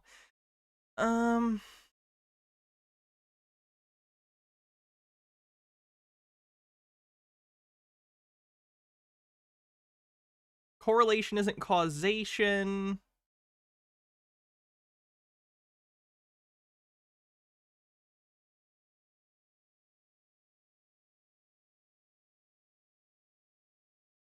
I don't think we've had Clintons, Bidens, or Obamas or anything.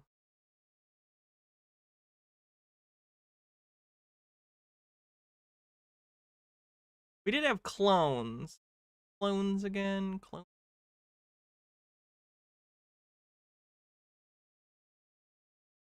Where's clones? No, 70. Was there anything else?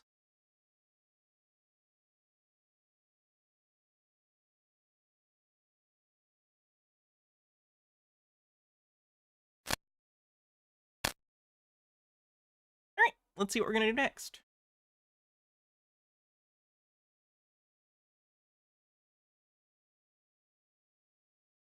Let's see what Cataspins is up to. It starts with a clip from The Prestige, where David Bowie plays Nikola Tesla. Gonna skip it for copyright reasons, but, Videos about Nikola Tesla. Sons and daughters, this is Cataspinda with One New Earth, and welcome to my live. I don't know if that's a misunderstanding of the scientific method as much as it's an intentional grift. So I don't know. Live Rumble Studio show. Oh yeah, transvestigation for the Statue of Liberty thing. Oh, thank you again, as always, for being here with me tonight. I try to keep it consistent on Sundays. That's the one day I know for sure. Oh, and racist disbelief of historical achievements. Sorry, I missed a couple. I'm doing a live. And so welcome, everyone. I hope you enjoyed the Nikola Tesla clip that came from the movie called The Prestige. That was Hugh Jackman who was playing in that movie. And what they've always done is, Hollywood has always reversed the truth. So if they show you something, it's almost like you can just bet your bucks that it's a lie, or it's a way for them to paint what they want you to think reality. I mean, movies are usually fiction, so yes, they are fake, generally. They're not claiming to be reality. In the movie The Prestige, for those that don't... Oh, do I want to spoil that movie? That's a great movie. I won't spoil, the ending, but I will say, in that movie, Nikola Tesla invents a teleportation machine. They're not claiming that ever happened. That's a piece of fiction based on a historical person, but nonetheless, fiction. Reality is. And what they always portrayed Nikola Tesla to be is somebody who's crazy. And you never read about. He died in love with a pigeon. He also had brilliant ideas and was really good at what he did. But he also kind of went cuckoo, and I don't blame him after how poorly he was treated, but that doesn't mean every idea he ever had was right or good. Like everyone, he was a mixed bag. Nikola Tesla in your history books, did you? I did, actually. I don't know when you went to school, Kat. I'm guessing in the 70s. But when I went to school, we learned about Nikola Tesla and Edison at the same time because of their roles in, alternating current and direct current, reverse respectively. Sorry, I said them out of order. We read about Thomas Edison and how he discovered electricity, right? I remember hearing that over and over and over, even in the 12th grade as a senior. I remember them talking about Thomas Edison. He discovered the light bulb. He discovered electricity. What people don't realize is that Nikola Tesla was like a protege underneath Thomas Edison. And there was kind of a war going on between the energies. And I found a clip. I'm pretty sure that's pretty common knowledge these days. Like, again, I learned about it in school, and I've seen it in plenty of pop culture. So the idea of the rivalry between, like, Nikola Tesla and Thomas Edison's company, not hidden. Apofis4,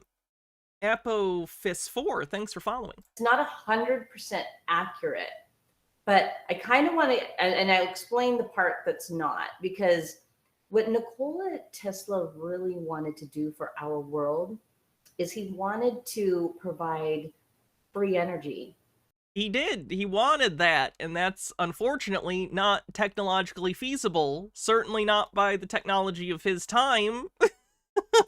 There's no such thing as free energy. Not a thing. For everyone. And therefore, the title of this show be talking about energy, frequency, and vibration. Ben Franklin is credited with discovering that, like, lightning is electricity in the same way that, like, static electricity is electricity, and that, like, you know. Because everything, and I mean everything, is energy, frequency, and vibration. And we didn't learn that in school either. You know, these are things that, you hear about energy, and usually when you hear about energy, think of energy plants, you think of electricity, you think of water, you think of dams. Those are the things that are running in our world today. And a lot of times people immediately go in that direction. But there is an energy, there's bioenergy all around us, especially when you go outside. When you go outside, the air, it's full of bioenergy. That doesn't mean anything. What are you talking about? What's bioenergy? Like, obviously, if you broke it apart, it would be like the energy of, like, living things. But that's clearly not what she means broadly. She's talking about some sort of force that exists around us, like the Force. Densetsu with a bingo. Do you want to post your card to the Discord? You've won a lot. You're using one card, right? You're only allowed to use one card at a time. I feel like you've won a couple times now. And the technology that Nikola Tesla was using there. In Discord, let's take a look.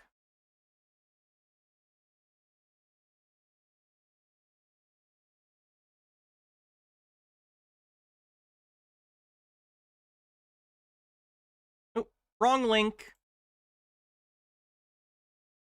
There we go.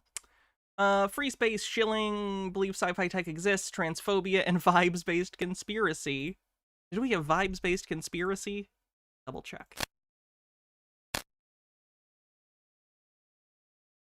We did have vibes-based conspiracy. All right, Densetsu, you win. Would you like me to gift the sub? That's what you normally have me do. No pressure, though. If you... where did you... And when you look at that random gift, cool beans. So Densetsu is the official winner today. Thank you, Densetsu, for gifting the sub randomly. Let's see who gets it. That Hollywood clip, he was walking out of electricity unscathed. They said he caught himself. Silly 23 Goose wins the random gift sub. On fire. Thanks, and did Densetsu. not burn. And so that's our official bingo winner for the day. We'll still play for fun, but that's the official gift sub. He figured out how to use energy, and he wanted to use it to free our world. But unfortunately, the bad guys got involved. And so I'm going to show you a little clip on Nikola Tesla. I can also gift. Oh, you're right. I could have gifted randomly on YouTube. That sucks. And it's important we know who he is. And we're going to talk about that and how it is in line with how the controllers of our world control us using energy, frequency, and next time I'll make sure it's on YouTube. I apologize if a YouTube person wins. Vibration. And that's why it's so important that we learn about it, that we understand it, because we can use that for our benefit. And they have not taught us this. They didn't want us to know. They wanted us to give all of our power away and steal it all and make us slaves for them. Doesn't understand their problem is capitalism on the bingo card. They use these things against us. The things that would help us, they use against us. So I'm going to play this quick little clip here. And here we go. Oh, God. Okay, she's going to play a thing now. I'm moving on. Hate when they play a thing in their thing. Here's a video from Eric Dubay called The Real Reason You're Not a Flat Earther. Flat Earth on the bingo card. What would it take to convince you that the Earth is not a spinning globe? Evidence that's been, like, verified and, like, peer-reviewed by actual people whose field is studying the Earth and space. Do you think you could ever be convinced otherwise? Yeah. Or are you so confident in this cosmology that nothing could change your mind? It doesn't, I don't have a personal significance to the shape of the Earth, so, like, evidence will do, that's fine. One of the main differences that pits flat earthers in stark contrast to globe believers is the fact that flat earthers have shown the capacity to consider new information with an open mind. And do you think that you're only truly open to considering new information if you change your mind? Like, being open to new information doesn't necessarily mean your mind is going to be changed. I'm very open to all of this stuff. I wouldn't be interested in it if I wasn't. It's just it's never been demonstrated to any sort of, like, rigorous standard. It's just not a thing. And if necessary, admit that they were wrong. Presuppositionalist flat earth arguments are your least favorite? Same.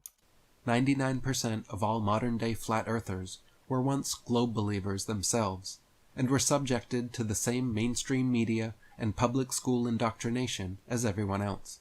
AKA, they were just people who lived in the world where the reality of the shape of the Earth was taught to them, but they decided it wasn't true. So what allows some to see past their confirmation bias and hinders others from ever even opening their minds to the possibility? You see, if you believe the Earth is round, it's only due to confirmation bias, where if you know the Earth is flat, obviously you're a big brain genius boy.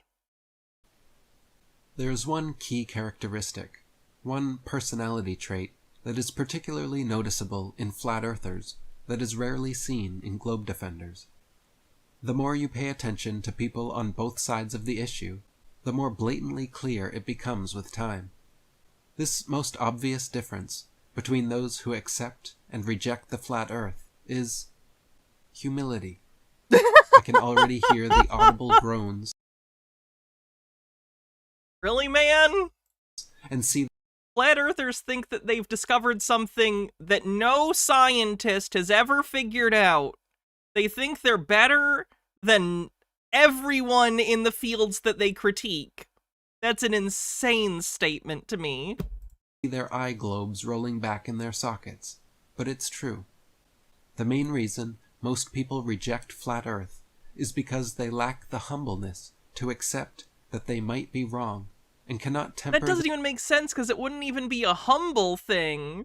Like, if people were being systemically lied to, it wouldn't make them gullible. It would be the fault of the people who perpetrated it. So that doesn't even make sense. Their egos long enough to truly listen to and fully consider. Also, AI generated. Not quite getting the NASA logo right. Especially on the hat. Seems like it's having trouble with the angle of the hat producing the logo. The opposing side. Deep down, they don't want to admit that they may have been duped, and so will What are you talking about? People get fooled all the time. People are wrong all the time. I'm wrong all the time. That happens. You just admit you're wrong or that you fucked up and you move on. That's a pretty normal human experience. Continue to double and triple down on debunked explanations rather than opening their minds to new possibilities. That's fine, but those possibilities, if you expect people to take them seriously, need to be based in observable reality that can be tested. Like, I know that they think they do that, but it's not really what they're doing. Over the past decade, I have spoken with thousands of detractors and watched hundreds of hours of globe apologists making reaction videos to my 200 proofs Earth is not a spinning ball, and other presentations. So by your own logic, because you didn't listen to them, are you close-minded? See how this cuts both ways? If this is your general belief, if you don't accept this new thing you've been told, you're close-minded. It's not really how it works necessarily. People can evaluate claims, and based on those claims, determine if they want to accept it or not. That doesn't inherently make them close-minded. What would make someone close-minded is that regardless of the quality of the evidence, if they denied it. But that's not what you're saying is happening. You're saying it's just outright whatever. And the main behavior on display, consistently, without fail, is a smug, snarky, sarcastic, superior, holier-than-thou, arrogant attitude.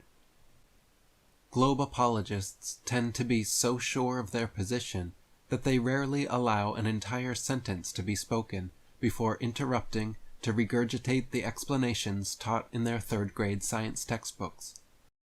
You're upset that people are answering the things you're saying wrong? That's how it works. If you say something incorrect, they're going to correct you, so you don't gish gallop them. That's how it works. And people, well, I would agree, the debunking community, including myself, have a problem with, like, smug attitudes for comedy's sake. To be clear, in my case, I'm not full of myself. Not at all. I fully would accept if evidence was that some of these conspiracy theories were true, I would accept it. It's just that they're not. There hasn't been evidence of it.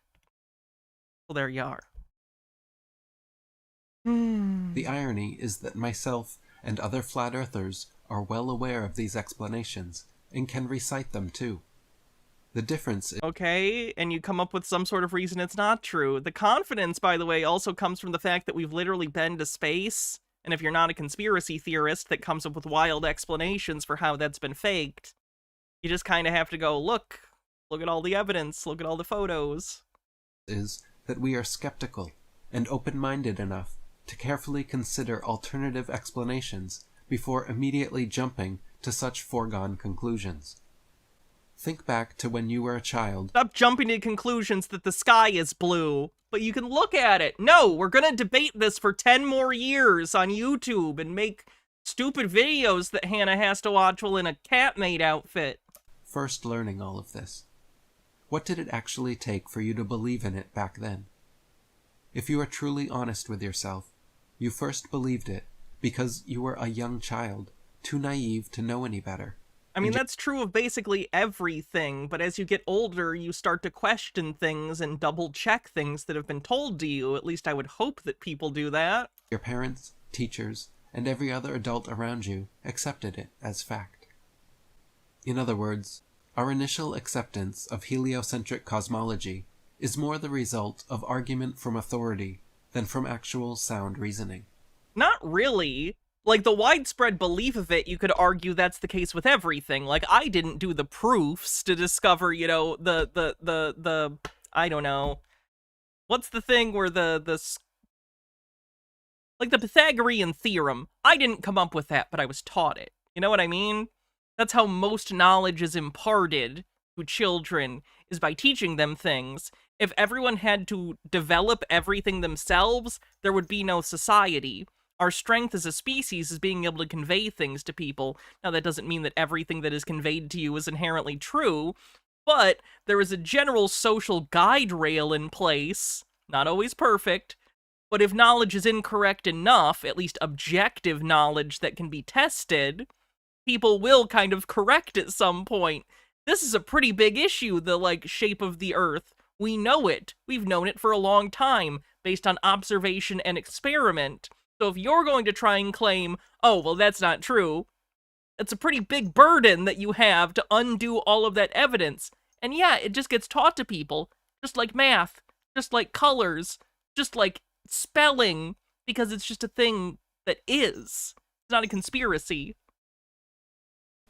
Granted, we are given a few supposed proofs of the globe, and told that flat Earth was a mistaken belief of our ignorant ancestors. But the main method of indoctrination is through simple omission. Students are only ever educated about one perspective, one possibility, and told it is... Because that's the one we found to be true! We're also not teaching, like, in classrooms that the Earth is on a bunch of elephants, right? Like, you can't just include every bullshit thing some random small group of people believes. You wouldn't get anything done. Is the gospel truth. Through centuries of censorship, a wealth of information available They're so censored, I have to keep watching them every week for my job. on geocentrism and the flat earth has been systematically silenced and hidden from academia. Myself and It's silencing when you're falsified. Like saying Lamarckian evolution has been blacklisted from universities because it was found to be untrue. That's so crazy. other modern flat earthers, with the help of the internet, have recently brought They dozens won't even let me into medical school with my beliefs about the four humors. Can you believe it? I'm being silenced. of incredible books long out of print back into the hands of young minds. The fact of the matter is that if students were given equal school time to study geocentric material as they are heliocentric, If we just indoctrinated children into incorrect things, they'd believe that, is basically what he said. Great. the globe would quickly lose its popularity, and no longer Reality isn't a popularity contest. Fun fact. enjoy its reign as an uncontested consensus cosmology. I have personally been diligently studying geocentrism and the flat earth for nearly 15 years now. I have read over 100 books and thousands of old news He's read over 100 books in 15 years. paper and magazine articles on the subject. I have performed my own experiments and demonstrations to learn from personal experience, and have spoken to thousands of people from all walks of life on the matter. Meanwhile, how many globe believers can say the same? How many of these adamant globe defenders have actually read an entire flat earth book? How many have read 10? They will usually claim to have done their due diligence in They repeat the same arguments in all the books because most of them are literally ripped off and plagiarized from Samuel Rowbotham's early 1900s book, Zetetic Astronomy. Eric Dubé, who we're listening to right now, has built his entire career off of plagiarizing that book. The same ideas. researching flat earth before rejecting it. But the reality is that none of them have really delved deep or done so with an open mind. You must approach the subject without any bias or preconceived notions, and with the fresh eyes of a child, just like when you first learned the heliocentric globe model. It isn't easy to overcome a lifetime of propaganda. You must honestly humble yourself to the possibility that you have been fooled, and everything Okay, you what if you've been fooled and you've been wasting 15 years of your life? were taught was a lie. Otherwise, even when you look, you won't see. When you Okay, but do this, but zoom out to an orbital picture. listen, you won't hear. When you read, you won't comprehend. Or even a And when you raindrop. think, you won't ponder. If you cannot first empty your cup, then it is impossible to refill it with pure water. If you cannot first unlearn what you were originally taught, then it is impossible to learn anything new contrary to it. If you cannot first clear your mind of heliocentric indoctrination, you will lack the discernment necessary to recognize the geocentric truth. You have been systematically fed a complex web of lies designed to make you reject your own common sense and lived experience of the world. You have been taught that this notion of flat earth is something so ridiculous that it should only be laughed at, and that anyone advocating for it must be utterly unintelligent or completely crazy. So your immediate and confident rejection of the Is notion Eric a Nazi? I didn't know that. I'm not surprised. There's unfortunately a lot of anti-Semitism and Holocaust denial in the flat earth community. But I guess I didn't know that of Eric, or at least I'd forgotten. Also, I'm very offended he used Columbo. Fuck off. Don't use Peter Falk like this. He doesn't deserve it. is no different than your leg extending when hit with a reflex hammer. Your exasperated eye rolls and permanent smirks were programmed into you. Pointing out that other people make fun of you and find you ridiculous isn't an argument in and of itself when you're saying very stupid things. as was the list of Yeah, I shit my pants and ramble randomly in the town square, but people roll their eyes at me, so really they're the wrong ones. questions that instantly roll off your tongue, like, but why would they lie? What does it matter? And where are the whistleblowers? All of these, and even more specific questions, like, why is Earth the only flat planet? Why isn't Polaris visible from Australia? And how does the Eratosthenes experiment work on a flat Earth? All have valid, sound answers from a geocentric perspective. If you haven't already, He uses geocentric and flat Earth interchangeably too, and that annoys me. please do me, yourself, and the world a favor by reading or watching Was he the one that did that rap about Hitler not being a bad guy? Oh, fuck. I've heard that, but I didn't know that was him. That showed up in Dan Olson's Flat Earth video, I think. full video presentation of my latest book, Flat Earth FAQ, and see for yourself. So that's Eric doing his stupid flat earth stuff. We have about an hour left in the stream. One final reminder, since this is the last of the month, we are still doing ×2 for the tips. So this is the last hour if you want to take advantage of that and have whatever tips you put in doubled tomorrow. So we're already at 440, so that means we will be at 880 tomorrow if we don't get any more tips. Quite close to another costume month. And we also are 37 subs away from this month's sub goal. Probably won't hit it, but we're pretty close. So, yeah, not bad. All right, let's see what we're doing next.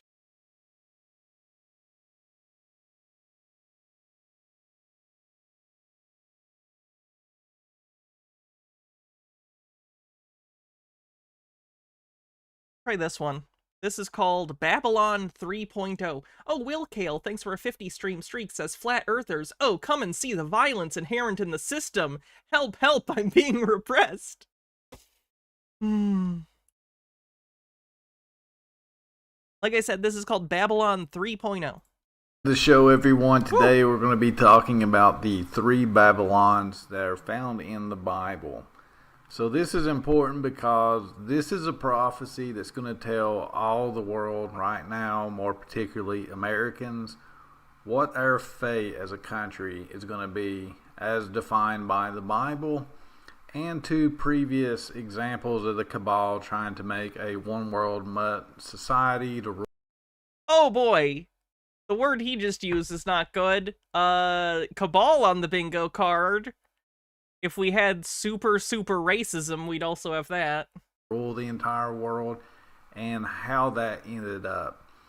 So the first instance of that was Nimrod. Nimrod, as I've talked about many times before, and several other people, he was half human, half fallen angel.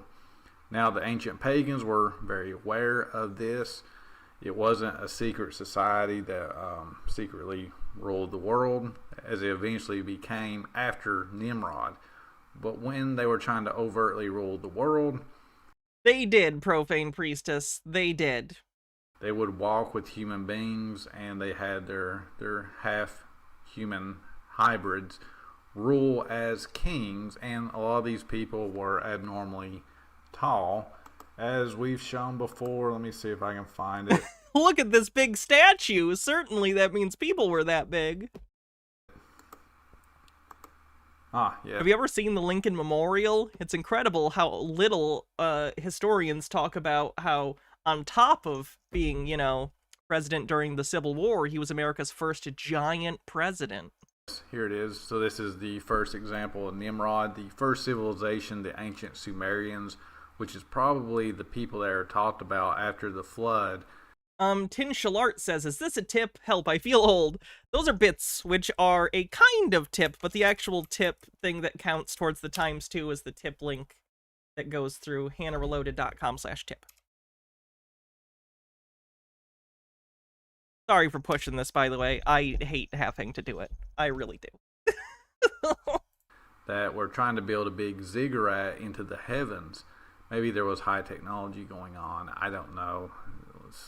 I need to stay on subject. I Hydrate. keep getting off on tangents. Anyway, this guy is probably 13 feet tall. That small cat, as we talked about before, is actually a huge lion. Excuse you, Jay's a proxy. I'll think you'll find that that's in the sequel documentary, Ghostbusters Dieu. And in ancient paganism, there were stories about, for example, Hercules. They were well known in ancient pagan societies across different cultures and religions. Again, that's mythology. That's mythology. Even the Carthaginians were keenly aware of Heracles.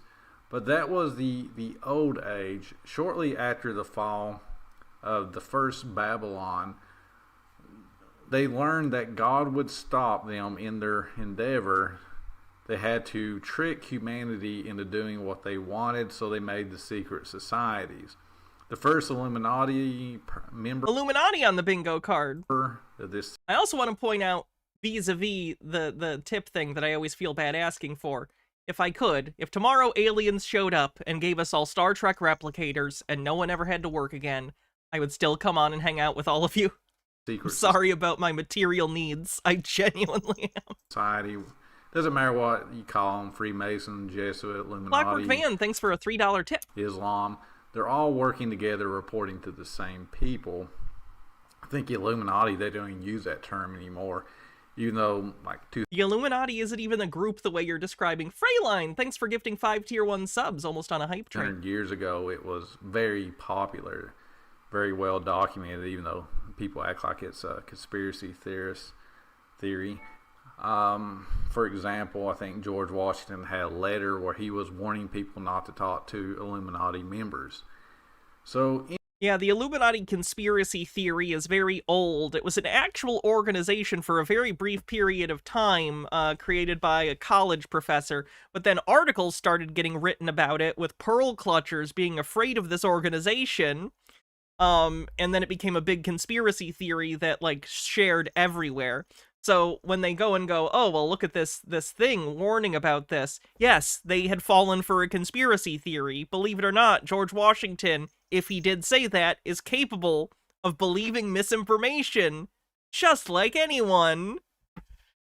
Anyway, Nimrod was the first leader, and he was very tall. And he built this new Babylon, and God, wanting ethno-states, wanting people to remain racially pure. Nazi. Saint Sanguine says, if aliens came down and saved us from scarcity, I'd still watch you too. Thank you. You'd have more time to.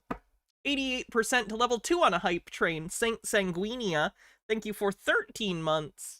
The baker's dozen. He confounded their language, and I don't know what that physically looked like. This is just the account that we have in the aftermath of it. And their plans came to naught. What did we get again? Similar in the same region was Babylon 2.0. Now this was a king that had the same game plan as Nimrod. His name was Nebuchadnezzar. And he actually conquered the Jews. And instead of wanting to rule over them from Babylon, he wanted to bring them into Babylon to make it like first Babylon, a one world mutt society. Oh, it's so bad! He's just a Nazi! He's literally just Nazi justifying his Nazi beliefs with conspiracy bullshit! Continually conquer and bring these people in. This sucks, man! I think Stone Corbell, thanks for gifting a sub and getting us over level 2! 30 subs away from our sub goal for the month. Tin Shell with a $10 tip says, I feel less old. Thank you very much. I appreciate you. There's a reason for that. I think the ancient Sumerians, since they were older than dirt, they were keenly aware of the rise and fall of civilizations. For example, they would build up a city. That's true, Harold Elbelman. That's true. The leaders, nobility, and royalty would get kind of urbanized, fat and lazy, not want to fight. And then the nomads, raiders would come in and conquer. And then over time, usually about 200 years, they would in turn become the fat, lazy, cowardly bureaucrats. Or This is just that same, like, Nazi rhetoric of, like, good times create soft men create hard times create strong men create good times. This is that shit. aristocracy, royalty, and that would just go on again and again and again. I mean, I independently figured this out. I mean, it's pretty obvious when you study more and more history. I don't think you've studied enough history, my friend, with your current social views. Jesus Christ. The smarter you are, the less data points you take, but eventually when you see it happen like 5-7 times, it dawns on you that the hillbillies of one day are the future kings and emperors of the next day, then so on. Is that what he's hoping for his future? To go from hillbilly to king? Because I don't think it's going to work. Process repeats because it has a lot to do with who's actually tough enough, and people use their success and wealth to become weaker rather than stronger. So there's a cycle. So it looked like Babylon 2.0 was trying to fight that trend by bringing in the people that they conquered, that they looked down on, into their kingdom to maybe do the fighting or the hard work that they no longer wanted to. Kind of 14% to level 3 on the hype train. like a caste system where they would just bring... He'll learn from history eventually. I don't think you will, unfortunately. in more people to do the dirty hard work so they didn't have to or didn't want to. So this was brought to an end by the ancient Iranians known as the Persians. Now they changed names a couple of times. Now we call them Iran. Back in the Byzantine Empire they were called the Sassanians. In Roman times they were called Parthians. But in the ancient, I think early Iron Age, late Bronze Age, they were... I like the idea, though, that he's like, they changed their name a couple times. Like, they all got together and they're like, hey, should we get a name change? Like, nothing to do with, like, how they're perceived externally. A little funny. Green guy with a $28 tip says, boomers are the weak ones that voted for hard times. Oh. Holy crap, we're almost there. Called the Persians. I do this to myself. I must accept the role I have chosen. And even the Persians into the Bronze Age, earlier in the Bronze Age. So they conquered Babylon. And that's actually the prediction that a lot of the prophetic people are saying is going to happen to America. That we're going to get trapped into a war with Iran, just like Wesley Clark said, shortly after 9/11. They said 9/11 out of nowhere on the bingo card. We're going to go to war with Iraq, even though they weren't involved. Ifazoa, thanks for 100 bits. Minute left on the hype train. Then they said, oh yeah, by the way, Iran's going to be the last Middle Eastern nation we go to war with. And he thought it was absolute madness, and for some reason he was talking about it. So once the Iranians conquered the Babylonians, Babylon 2.0, what we got was a different mindset. They did not want to rule people in the Persian country, original country.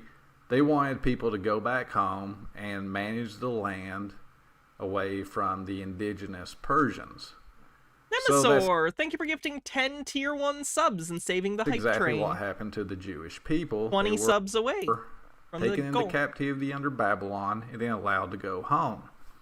So one of the predictions I have, it's actually one of the conversations I had with God, like a handful over the course of my entire life. Did he just say he has conversations with God? Was I was lamenting the like, I know religious people will pray to God. If God's responding to you, though, that's an issue. 33% to level 5 on the hype train. Race mixing going on. There it is. And I was unknowingly referring to Babylon. Okay. Fuck this guy. Jettisoned into the sun. Moving on.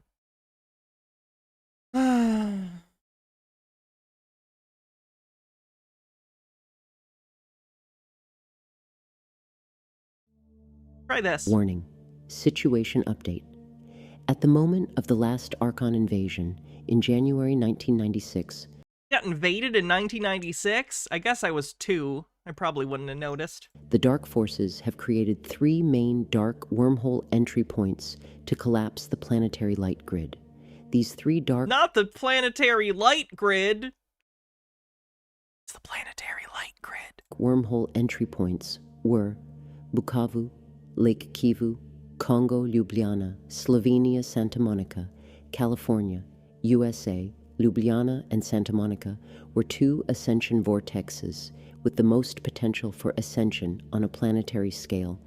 You were 9, we didn't. I don't know, this guy seems pretty convincing. And they needed to be Pretty sure he's an AI TikTok voice. suppressed in order for the dark forces to continue their rule.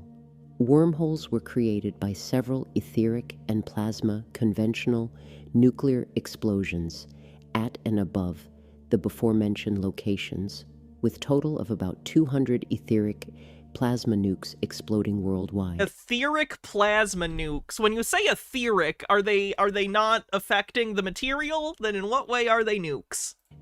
Which opened a multi-dimensional wormhole Oh yeah, this is word salad for sure on the bingo card. to the Rigel star system. Through these Rigel Earth wormholes, many negative entities came to planet Earth and infected it. Among most dangerous of those entities were chimera spiders, huge plasma spider, Oh no, not a plasma spider. Like it's made of plasma, or does it like shoot plasma? In what way is it a plasma spider? like beings with plasma toplet weapons There we go. attached to their skin. Okay, so they're more like normal giant spiders that you've attached plasma weapons to. Just make that more clear. Smaller ones being 100 meters, yards, in diameter, the largest ones a few kilometers. If you try and show me a mile-long spider, I think I'll die. Unstable Deadbeat with a $20 tip gets us to 503, which means when this gets doubled tomorrow, that's another costume month. Pain. Thank you very much, Unstable Deadbeat. I appreciate the support, not just from you, but from everyone who has given tips during this doubling period. I appreciate it. If you still want to do tips, you absolutely will. They'll still be doubled. But yeah, that's another costume month. Holy crap. Minute left on the hype train. What a crazy day. Miles. Most of those spiders have positioned themselves above the largest cities on the planet. As now, the cosmic central race is depleting their energy to the point where they are threatened with extinction. If they're referring to themselves as the cosmic central race, maybe it's okay if they're not around anymore. Chimera has devised a plan to reinforce their negative energy field with 5G technology, which they plan to implement in large Why don't we see the spiders? They're ethereal or something? Like the bomb, I guess? cities with the assistance of many microsatellites. They are also planning to reinforce that technology with nanobots. The light forces are taking action to counteract all this. Since the collapse of Alpha Timeline in January 2018, I am in a difficult position as I am not allowed to release any significant intel, yet I am expected to continue with this. Since the collapse An awkward pause. Thank you for the hype train, everyone. Incredible hype train. Thank you. of Alpha Timeline, It sounded very Trump, didn't it? Thank you for the hype train, everyone. Incredible hype train. The best, the biggest hype train. That's what they're saying. the operations of the light forces have been ramped up and have gone deep black. There are only a few 5G is on the bingo card. things I am allowed to say. First, since December 2017, the implementation of Mjolnir with its wipeout Mjolnir, the mythical hammer of Thor? strategies has angered the dark forces to the point they were willing to risk everything. Situation was escalating badly to the point where full military confrontation was possible, which could lead to short and open war between the light and the dark forces, which would make the surface of this planet uninhabitable. toplet weapons chain reaction, even much more than strangelet weapons chain reaction, has a potential to wipe out our planet. Therefore, the light forces were forced to retreat and cease Mjolnir operations in spring 2018, which led to the collapse of the Beta timeline. Sucks if you're a beta. Now we are in the Gamma timeline, which is a slow and sure way to lead the planet towards the liberation without destroying the surface. Any ideas for a new costume? Not yet. I'm gonna get a list together so you can vote on the next one. Of the planet in the process. Although the dark... Because I have to get so many new costumes, I'm gonna be doing a month by month for budgetary reasons, but I do owe you one for this month for sure. Forces have misused the retreat of the light forces. There is a channel on the Discord for costume suggestions, by the way, if you want to suggest any particular costumes or ideas for costumes, if you don't have a specific one in mind, go to the Discord and put it in the costumes tab. Have infiltrated the Surface Alliance. It'll also allow you to vote on what costumes I wear every day. So maybe join the Discord if you haven't already. It's very fun. Heavily, with many dark Draco operatives who came in cloned bodies from underground bases of the Illuminati breakaway complex, originally coming from Taurus dark cloud. The light is already taking certain actions to counteract this. The problem of toplet weapons is being addressed and is in the process of being resolved slowly. Nothing more can be said about that. The surface population is becoming more and more aware that there were cataclysmic events taking place in the not-so-distant past. Can I tell you guys an embarrassing fear I have? Probably not the most practical, but I am genuinely afraid that some sort of authoritarian government will take over and at some point impose this kind of conspiratorial rewriting of history on people to make conspiratorial thought the, like, primary thought focus of general society and enabling it because it makes it easier for people to control through these conspiratorial narratives. It's a catastrophizing scenario in my head, to be clear. I don't think this is literally going to happen. Just one of those stupid anxiety thoughts you have. Is someone weaponizing conspiratorial... Yeah, basically Nazism. It's basically Nazism, yeah. Yeah.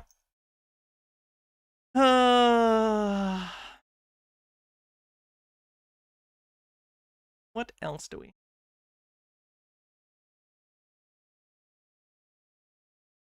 This is interesting. Level Earth Observer does a video on what will happen in Antarctica. This is related to the final experiment that is happening soon. That's the name of it. Some flat earthers and non-flat earthers are going to Antarctica to see the 24-hour sun to demonstrate that the Earth is round. Or at least to test if the Earth is round. So this is what Level Earth Observer has to say about it. Most flat earthers have not been thrilled about this for the obvious reason that it'll show they are wrong. But here's more excuses. So we're weeks away from this sun observation in Antarctica. We've pretty much got two scenarios here. Some people think they might try and fake it. I'm not going to go there. That's going to be the answer, I think. I think for a lot of them, when they go and they're like, oh, this is actually, you know, it is, you know, round or whatever, or at least it does go around in a circle, they're just going to say they faked it. That's the simple answer if you need to excuse the reality of the situation, so that's usually what they go to. A heuristic for what conspiracy theorists will believe, given an impediment to their belief, it's always the least amount of energy necessary. People will go with what is the easiest explanation to maintain their beliefs, and in this case, oh, they faked it. It's an easy thought-stopping mechanism, and they don't even have to really think about it that much. So that's where I think most of them will go, is just, oh, they faked it. They don't need some broad explanation. I think most will say they just faked it. Some will come up with convoluted reasons why they think it could still be a flat Earth and have the rotating 24-hour sun. But most of them will just say they faked it, because it's easier and doesn't require much thought. I'm going to address the two scenarios here on offer. One is that the participants see a circling sun. The second scenario is the sun sets. Now, should the sun set in Antarctica? Great, and very interesting observation. But here's the thing, the globe Earth theory is physically impossible. Here comes the presuppositionalism. Your evidence that I'm wrong can't be right because I'm not wrong. That can be tested and verified by all. Okay, but this is So a the test. This is a test. So if it proves you wrong, you need to rethink your beliefs, right? No, well, the Earth can't be. Okay, well, it is. So stop saying that. Observation doesn't really make any difference to the physicality of our Earth. Doesn't. It's an interesting one, don't get me wrong. Particularly if it circles the viewer. Because bearing in mind, the globe Earth theory, like I've said, is physically impossible. Just saying that doesn't make it true. You can repeat it as often as you want to try and thought stop yourself, but it's not going to make evidence against what you believe any less tangible. Large standing bodies of water do not have the ability to display convexity upon its surface. He's using bigger words to say water doesn't curve, except yes it does. Demonstrably so. Water droplets curve. The oceans curve. You just can't see it at ground level or even relatively high up. You have to be in orbit, basically, to see it because the Earth is so big. That's a fact. There's no measurement out there showing a large standing body of water displaying convexity. There is. Every shot of the Earth from space is that. Upon its surface. Fact. Also, fun fact, long enough bridges and construction projects do require you take the curvature of the Earth into account. Despite flat earthers claiming the opposite, they're lying. They tend to do that. And if there is, it would need to be tested and verified by all. Clearly, there isn't. It's the same with tower cranes. They don't have the ability to entertain the speeds that globe Earth theory suggests it's doing. There's no demonstrations, no physical demonstrations out there to back the globe claims regarding... It becomes convenient when you just say that, and every time someone says, oh, look, here's a thing demonstrating it, you just go, oh, well, that's impossible. The Earth can't be round. Like, every time there's evidence, he's just going, well, that's impossible. He's already decided what his belief is, and he will deny any evidence that counters it. CSX Hobo, thanks for following. Nice name. Tower cranes. In fact, every physical demonstration out there proves the globe Earth theory, strangely enough, is impossible. Except it doesn't. The behaviour of large standing bodies of water, tower cranes and pendulums, and of course... You're wrong about the water, you have a misunderstanding about the pendulum thing. Is space as a vacuum, and the Earth is an air pressure system rock without any kind of solid separation.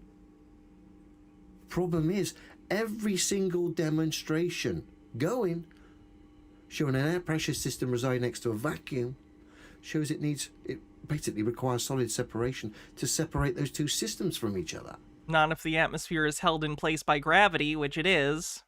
Fact. That's the physicality of our reality, and which proves the globe Earth theory is impossible. That's not up for debate. People can say things, but they cannot refute what can be tested and verified by all. I find this to be one of the more interesting rhetorical techniques by conspiracy theorists, and in general, not just conspiracy theorists use this. I use this phrase a lot, but he's gesturing in the direction of evidence. Instead of actually saying, here is the evidence, let me explain why it shows what it does, he just goes, there's so much evidence! There's all the evidence! It's irrefutable evidence! He's gesturing in the direction of evidence, so if you're someone who cares a little bit about evidence, at least you might think, oh, well, they have evidence. But you don't actually consider, oh, maybe he's just lying or incorrect about there actually being evidence. But just positing that there is evidence confidently is enough to convince a lot of people, at least within the conspiracy sphere, because it's a rhetorical tool. It's not the literal use of evidence, it's the rhetorical use of the idea of evidence existing. It's just a fact. So should the sun set in Antarctica, it means nothing to me, changes nothing about the physicality or the stance in which I've stood by for the last 10 years. I'm a demonstrable realist. Now, He says he's a demonstrable realist, so he doesn't have to say he's a flat earther. Should the sun circle the viewer? Flat earth evidence equals what I believe. Yep, basically what it comes down to. In Antarctica. Now we get into the realms of fascinating times. Of course, globe fantasists will run away claiming a victory because they've defeated a concept through their observation. You cannot take these people seriously at this point in time because they refuse physical reality. And when you highlight... He is literally in a video explaining why he will not accept this experiment about material reality and saying other people won't accept material reality. That is what you are doing right now, is you are priming people to deny an experiment based on physical evidence. And yet you're claiming that's what other people are doing. That is wild to me, the projection. The projection is IMAX. It's ridiculous. They have no physics.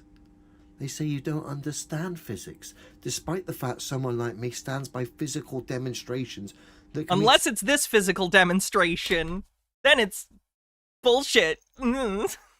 tested and verified by all. So you cannot take those people too seriously.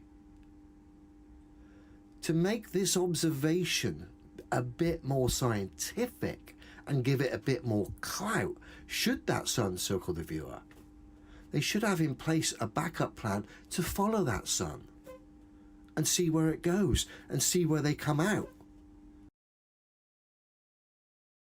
What?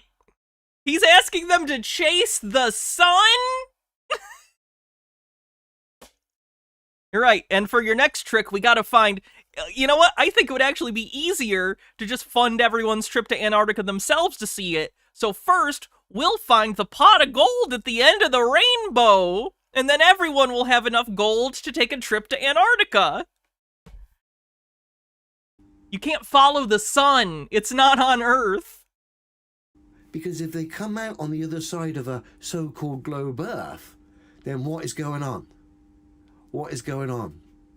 And if someone asked me to model the sky to the ground, I can't do that. I don't have access to the sky. I don't know what those things are in the sky. I'm only a man who lives here on Earth. I can only test and verify and cite physicality to other people. If only there were people in society called scientists whose entire role in our society where we delegate responsibilities, jobs, these people whose entire job is to understand the world and test things, if only you trusted them even a little bit. You don't even need to trust them. You just need to understand the process that weeds out bad ideas. You can then cross-reference what I'm citing and see that it's true. That's all I can do. Can one single map be responsible and correct for the ground and what goes on in the sky? Again, globe believers will say the globe. Again, you're missing the fact that the globe concept is physically impossible. You're just stating that. It's not. It's not impossible.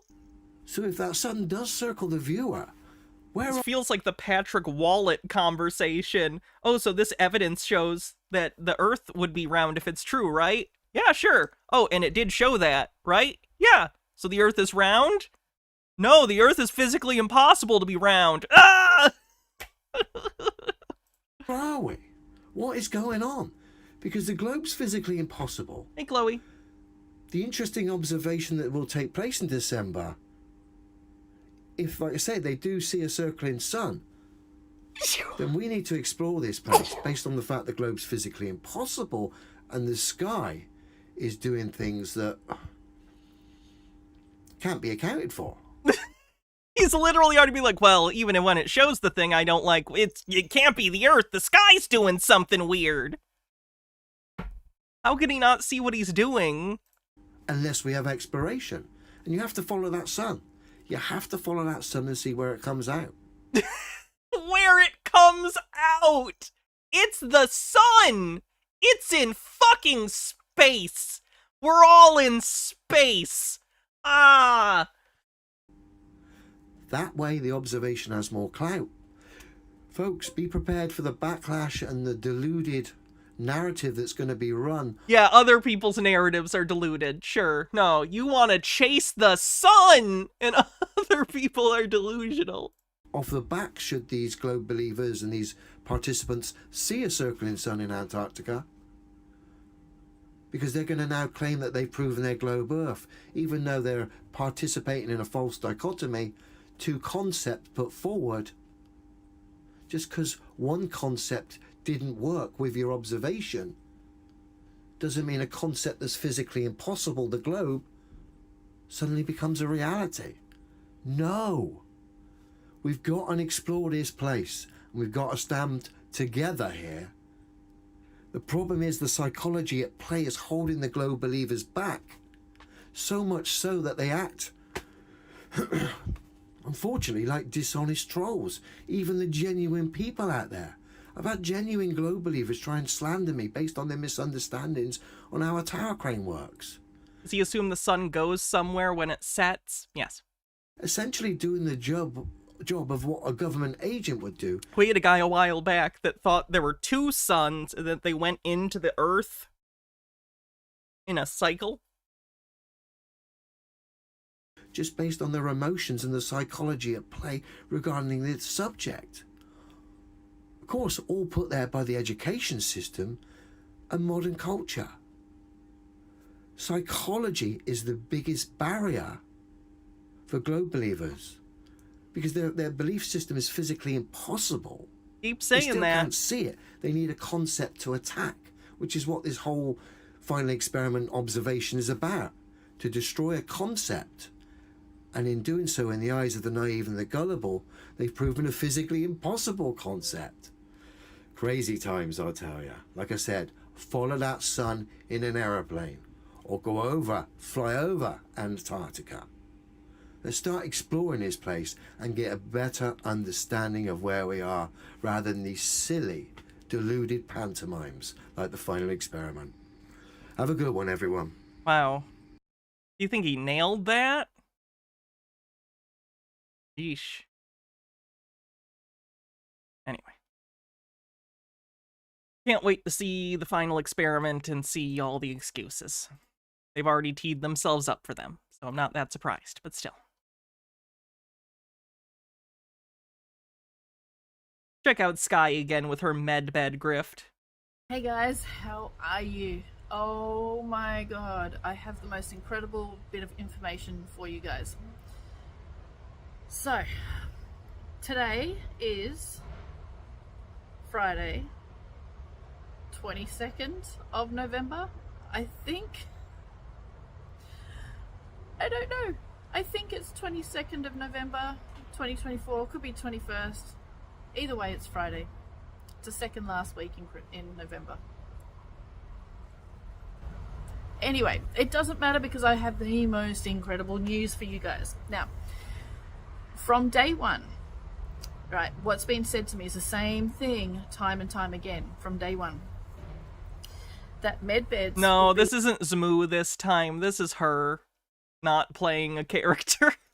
Available, right, will be available the moment to humanitarians. She's, by the way, been promising Medbeds are right around the corner to her grift marks for years. She has been doing this for years and allegedly taking money from people for, like, appointments for these Medbeds.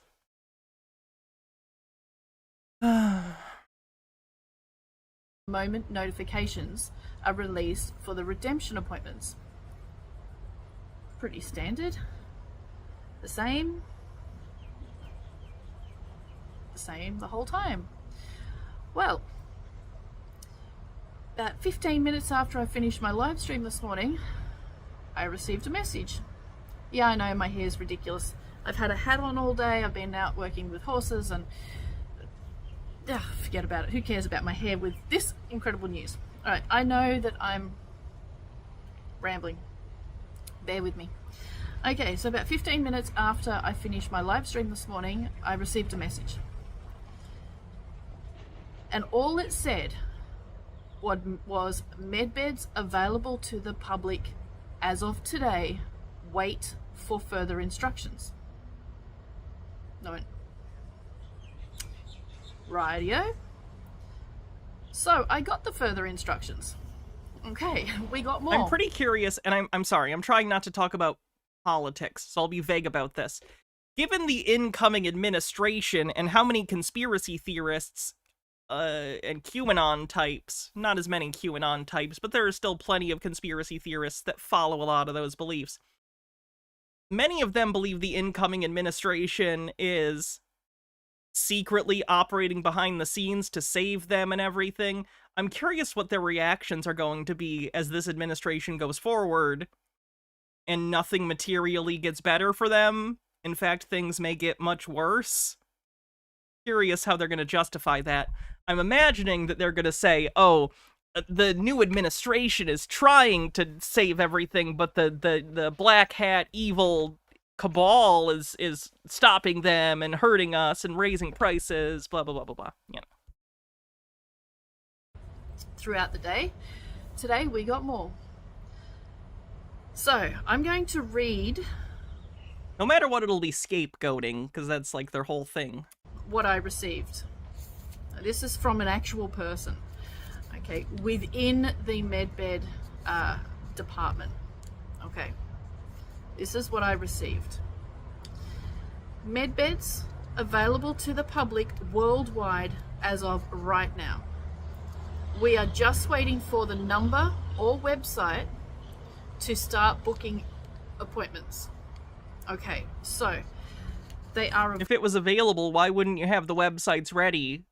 They're from Venus. They should know how to do like a basic website, right? Available. NeoCities. The Venusians make a NeoCities website for the Medbeds. They have been released to the public as of right now. As of this morning. Okay. However, we don't yet have the contact details to book our appointments. So we're still in a holding pattern for the time being. Okay. Rightio. Now, yeah, CSX Hobo, we're going to have to... Community support is going to be really important over the next 4 years, and trying to take care of each other and being there for each other is going to be something we really need to do. Because a lot of things are going to fall through the cracks at best over the next 4 years. At worst, people are going to be intentionally harmed out of malice. So we need to do our best as a community to support each other and try and get through it. Our best. Website would be a website from an official website from the Department of Defense. Okay, so it's a military website. It's not just some website someone's created and said, oh, hey, book your appointments. Okay, it is a military website. Yeah, is it .gov? All right, Department or whatever the military is. I know they have their own, I think. Of Defense. Okay. Now, where does this leave humanitarians? Right, humanitarians will take priority over the public, okay, except for priority ones, okay? Humanitarians that are not priority ones will go immediately after a priority one on that day, okay? You don't have to wait for all priority ones to be complete, okay? Just on that day, okay?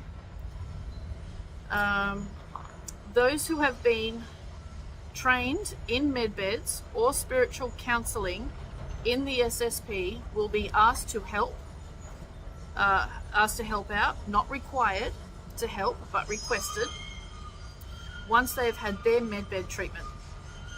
If they agree, their memories will be returned to them, so you can immediately go and work as a medbed operator or a spiritual counselor, or whatever you've been trained in. Okay, you won't need any further training, because if you've been in the SSP and you've done the training, then you've already got it. Secret Space Program is what SSP stands for. Medbeds are in every major city in the world. Or, sorry, Super Soldier Program? This is the Super Soldier talk thing, basically. He's referencing that. Oops. Okay, now the same goes for animals. The booking details will be through Elon Musk's Starlink system. Oh, and fuck off. Cannot be duplicated or hacked. Right. Cannot be duplicated or hacked. So the only details Okay, the actual Medbed booking details, you will not be able to replicate it, duplicate it, or it cannot be hacked. Okay, they've made sure of that. Where are we? Sky Prince, also known as Carrie Ann Thornton, is the representative for the Medbeds, will be the only one who will receive the contact details. There will be no emails or fees, completely free. Green guy with a $3 tip says, Hannah, I've read about stuff they want to change, like for example the VA, and then I look up how that's done. The same way as their idea, they'll change nothing. It works that way, so they change nothing and claim they fixed it. That's a best case scenario. Good luck to them. Best case, nothing gets done, which still isn't good. So basically they're saying that I'm the representative for the Medbeds, for the rollout of the Medbeds. I'm not the one to book your appointment.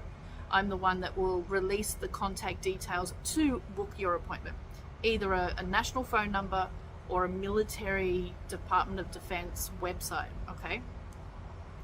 And I'm the only one that will get those details. So if you're following me, the legitimate me, not the scammer me, you will get those details. They're the same picture. Okay. As soon as I get them, I will forward them straight to my groups and contacts and things like that. There are people who pretend to be her. I've explained this before. Basically, for any grift of a certain size, there will become parasitic grifters, parasite sucking off the initial grift. So she is grifting people, but then there are also other people who pretend to be her and find people in her comments or Facebook page or whatever and try and pull them into their thing, posing as her, claiming, oh yeah, I'm ready for your appointment, give me money. This happens to every grift. Basically, I'm sure there are a bunch of people pretending to be Andrew Tate. Same deal, you know? All Medbed groups and contacts in Sky's name will be permanently removed, so only the legitimate Sky group or account will remain. So what they're saying is all the fake accounts in my name, okay, every single one of them across all social media boards will be permanently removed, and no other account in my name will be able to, Sky Prince or Carrie Ann Thornton will be able to be created, okay? No other illegitimate Medbed group will be able to be created, okay? That way, nobody gets scammed. So as soon as those details come out, those other accounts will be blocked and removed permanently. Okay? See, that's an interesting strategy too. That way, if you have, like, let's say someone is falling for this scam, and let's say they tell their kids or grandkids or someone who would recognize this as a scam, and they go, Mom, she's scamming you. She can say, well, she's not trying to scam me. She worries about scams all the time. She talks about trying to avoid scams. You know what I mean? There will only be one, okay? And that's mine, okay? The local groups and all that, absolutely fine, but anybody using my name, any account using my name and trying to scam anyone, groups, pages, profiles will all be removed permanently. The beds will be disclosed to the public via a public presentation and demonstration of Sky Prince Carrie Ann Thornton live streaming her own procedure. So you remember how I've been told that it was going to be the military that the technology will be in. Sorry guys, my phone just stopped. Okay, so the beds will be disclosed to the public via a public presentation and demonstration of Sky Prince live streaming her own procedure. Okay, so if you guys remember back how we were going to disclose the beds was through kind of like a documentary, like 60 Minutes or something like that, with somebody having their procedure done, or, you know, going on a tour through a medical base or something like that. That's how it was going to be disclosed. Now it's going to be disclosed as... How does her scam work? Allegedly asking people for money to book appointments. Me? At least that was at one point what she did. I don't know if she still does that, because I think she got in a little bit of trouble for that. But yeah. She makes money. Disclosing it through doing my Either own. through that, or I don't know if on her Facebook page, and she does have a Facebook page. I'm not going to click on it right now because I'm probably logged in. But I'm assuming she makes money through her Facebook page by either asking for money or offering other products. But definitely in the past, she was accused of asking directly money from people for appointments for medbeds. Procedure live stream. That will be the disclosure. And that will, what was I going to say? I went blank. That will be disclosed. I just had a blank moment. Okay. So that is the disclosure. Okay. The medbeds no longer have to wait for the RV. However, the RV is imminent. Okay. So we no longer have to wait. It was that the beds will only be released to humanitarians with the RV appointments. Now we don't have to wait for the RV appointments. Okay, they're going alone. Yeah, I'm not sure. The RV came up in the previous video too. I'm not sure what it is. This weekend, if all goes well, will be the weekend to remember. Sounds pretty imminent to me. That's what I take away from that. And lastly, we are waiting for the booking details to be given. It will be a national phone number or an official Defense Department website. No, absolutely no booking appointments via an email, Gmail, any kind of email account at all. You cannot book your appointment through an email. Sky Prince, aka Kerry Ann Thornton, does not book your appointment. I got nothing to do with booking your appointment, okay? No registration forms and absolutely... This video is from last week. No fees to be paid. Everything free, okay? Remember, many claim to be Sky. If you are talking to her, you must request a video call. Sky will call you. Scammers will have excuses why they can't, okay? That's right. I hardly get anybody that requests a video call. Hardly anyone. Maybe 6 a year. It's insane. 6 a year isn't a lot. She must get a lot of contacts. Now, wait for the phone number or website. Sky is not in control. She will give the details when they are released to her, and only to be released to Sky Prince, also known as Kerry Ann Thornton. No one else will be given those details. Okay? So when I get the details, which will come with a list of instructions, I will follow those instructions and release the details to my groups, to you guys, okay? Now, what it sounds like, because I got this through an email, okay, so what this sounds like is when they give when they send me the details, they will cancel all the other Sky Prince groups, the scammer groups, okay? So it will only be me. It's not going to be those pretending to be me or impersonating me.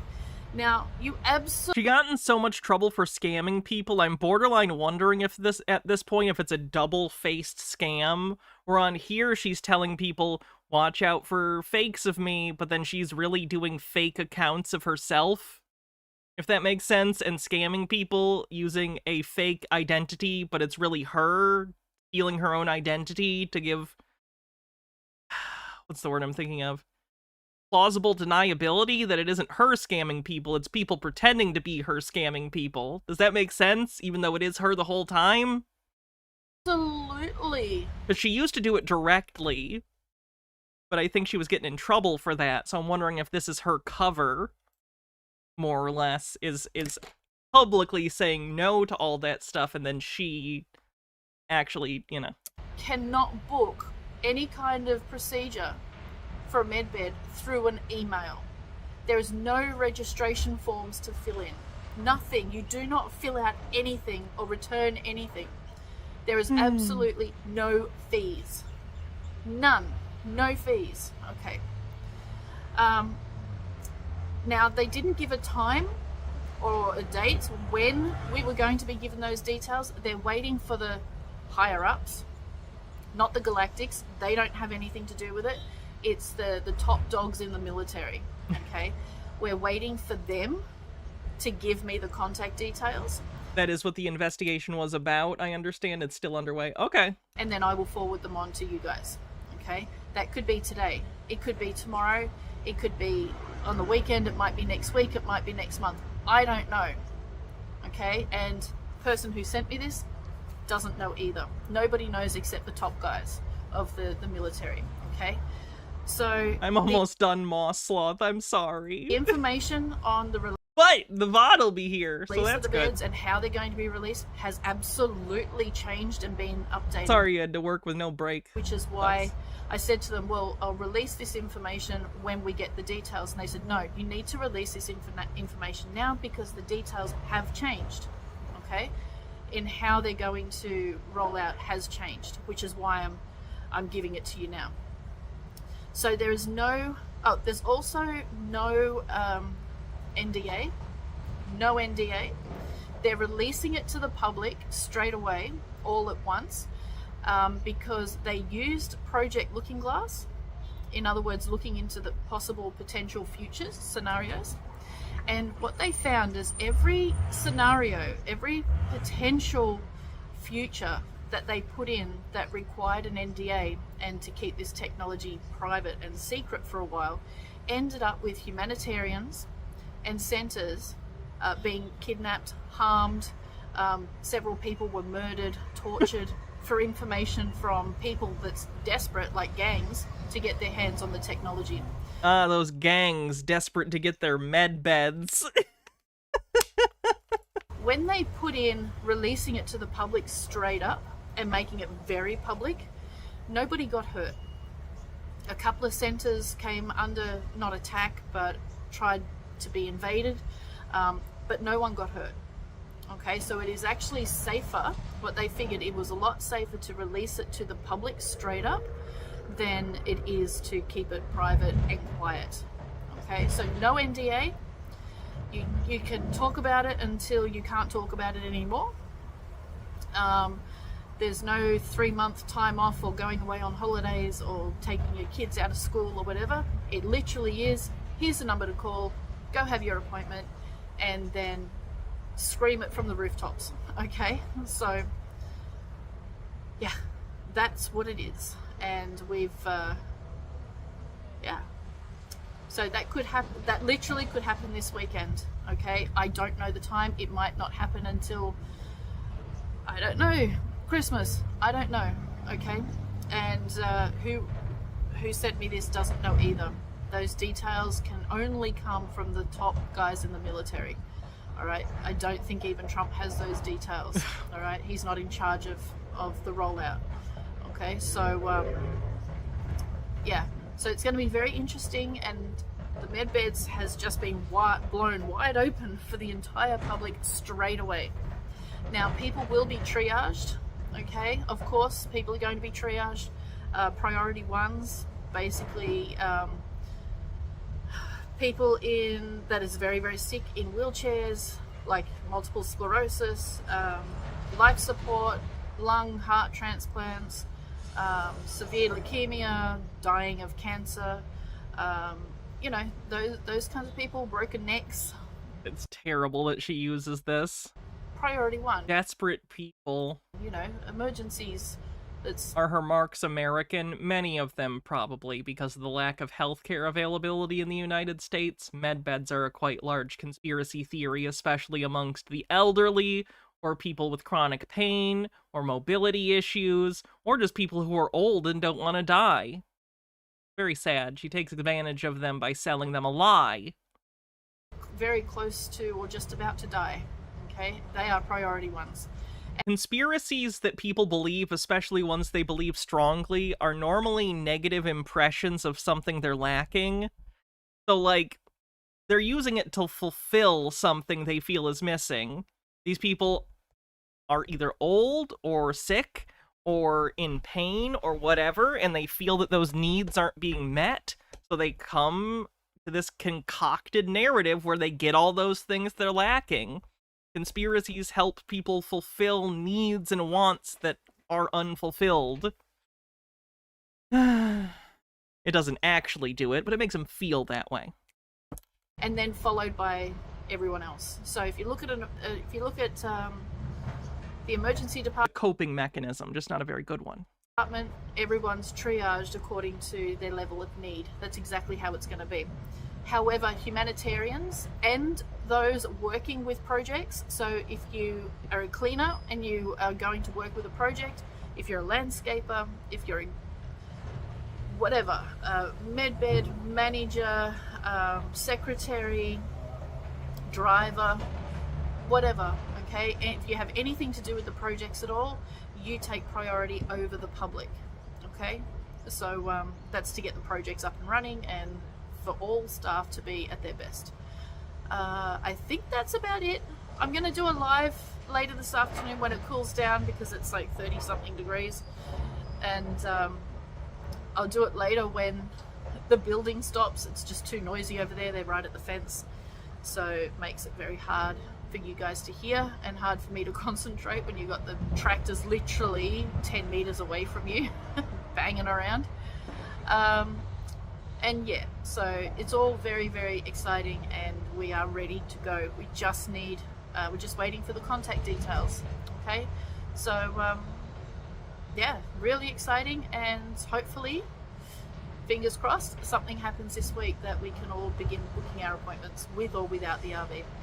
All right, so take care everyone and have a beautiful, beautiful day, and I will see you later, hopefully in the live stream later this afternoon. All right, take care. Bye. And of course, as we all know, this week aliens revealed themselves with medbeds. Spot on! People are still gonna believe her, though, even though everything she just said demonstrably did not happen. It's a shame. Alright, so that's our stream for the day. Thank you everyone so much for hanging out. Thank you everyone for your tips that went towards the double costume month. Excellent, incredible, I appreciate the support. Thanks for all the gift subs that got us like 99% of the way to this month's gift sub goal. I appreciate it. I'm gonna take the next couple days off. Tomorrow's the 1st, and then it's the day for my electrolysis, so 2 days off. And then Tuesday I'll be back with Tinfoil Tuesday, so the next time you see me we'll be doing conspiracies again. Should be fun. Yeah. Well, I'm glad you played bingo. Fun. Alright, so let's see who we're gonna raid on Twitch.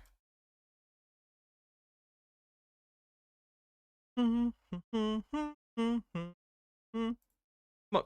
Cooker. People are loving it. 28. It's sweet.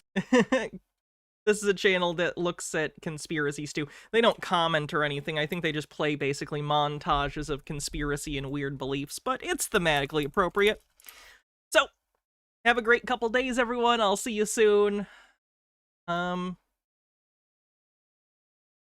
Be excellent to each other. Party on, dudes. Love you too, Mr. Blast. Night, everyone.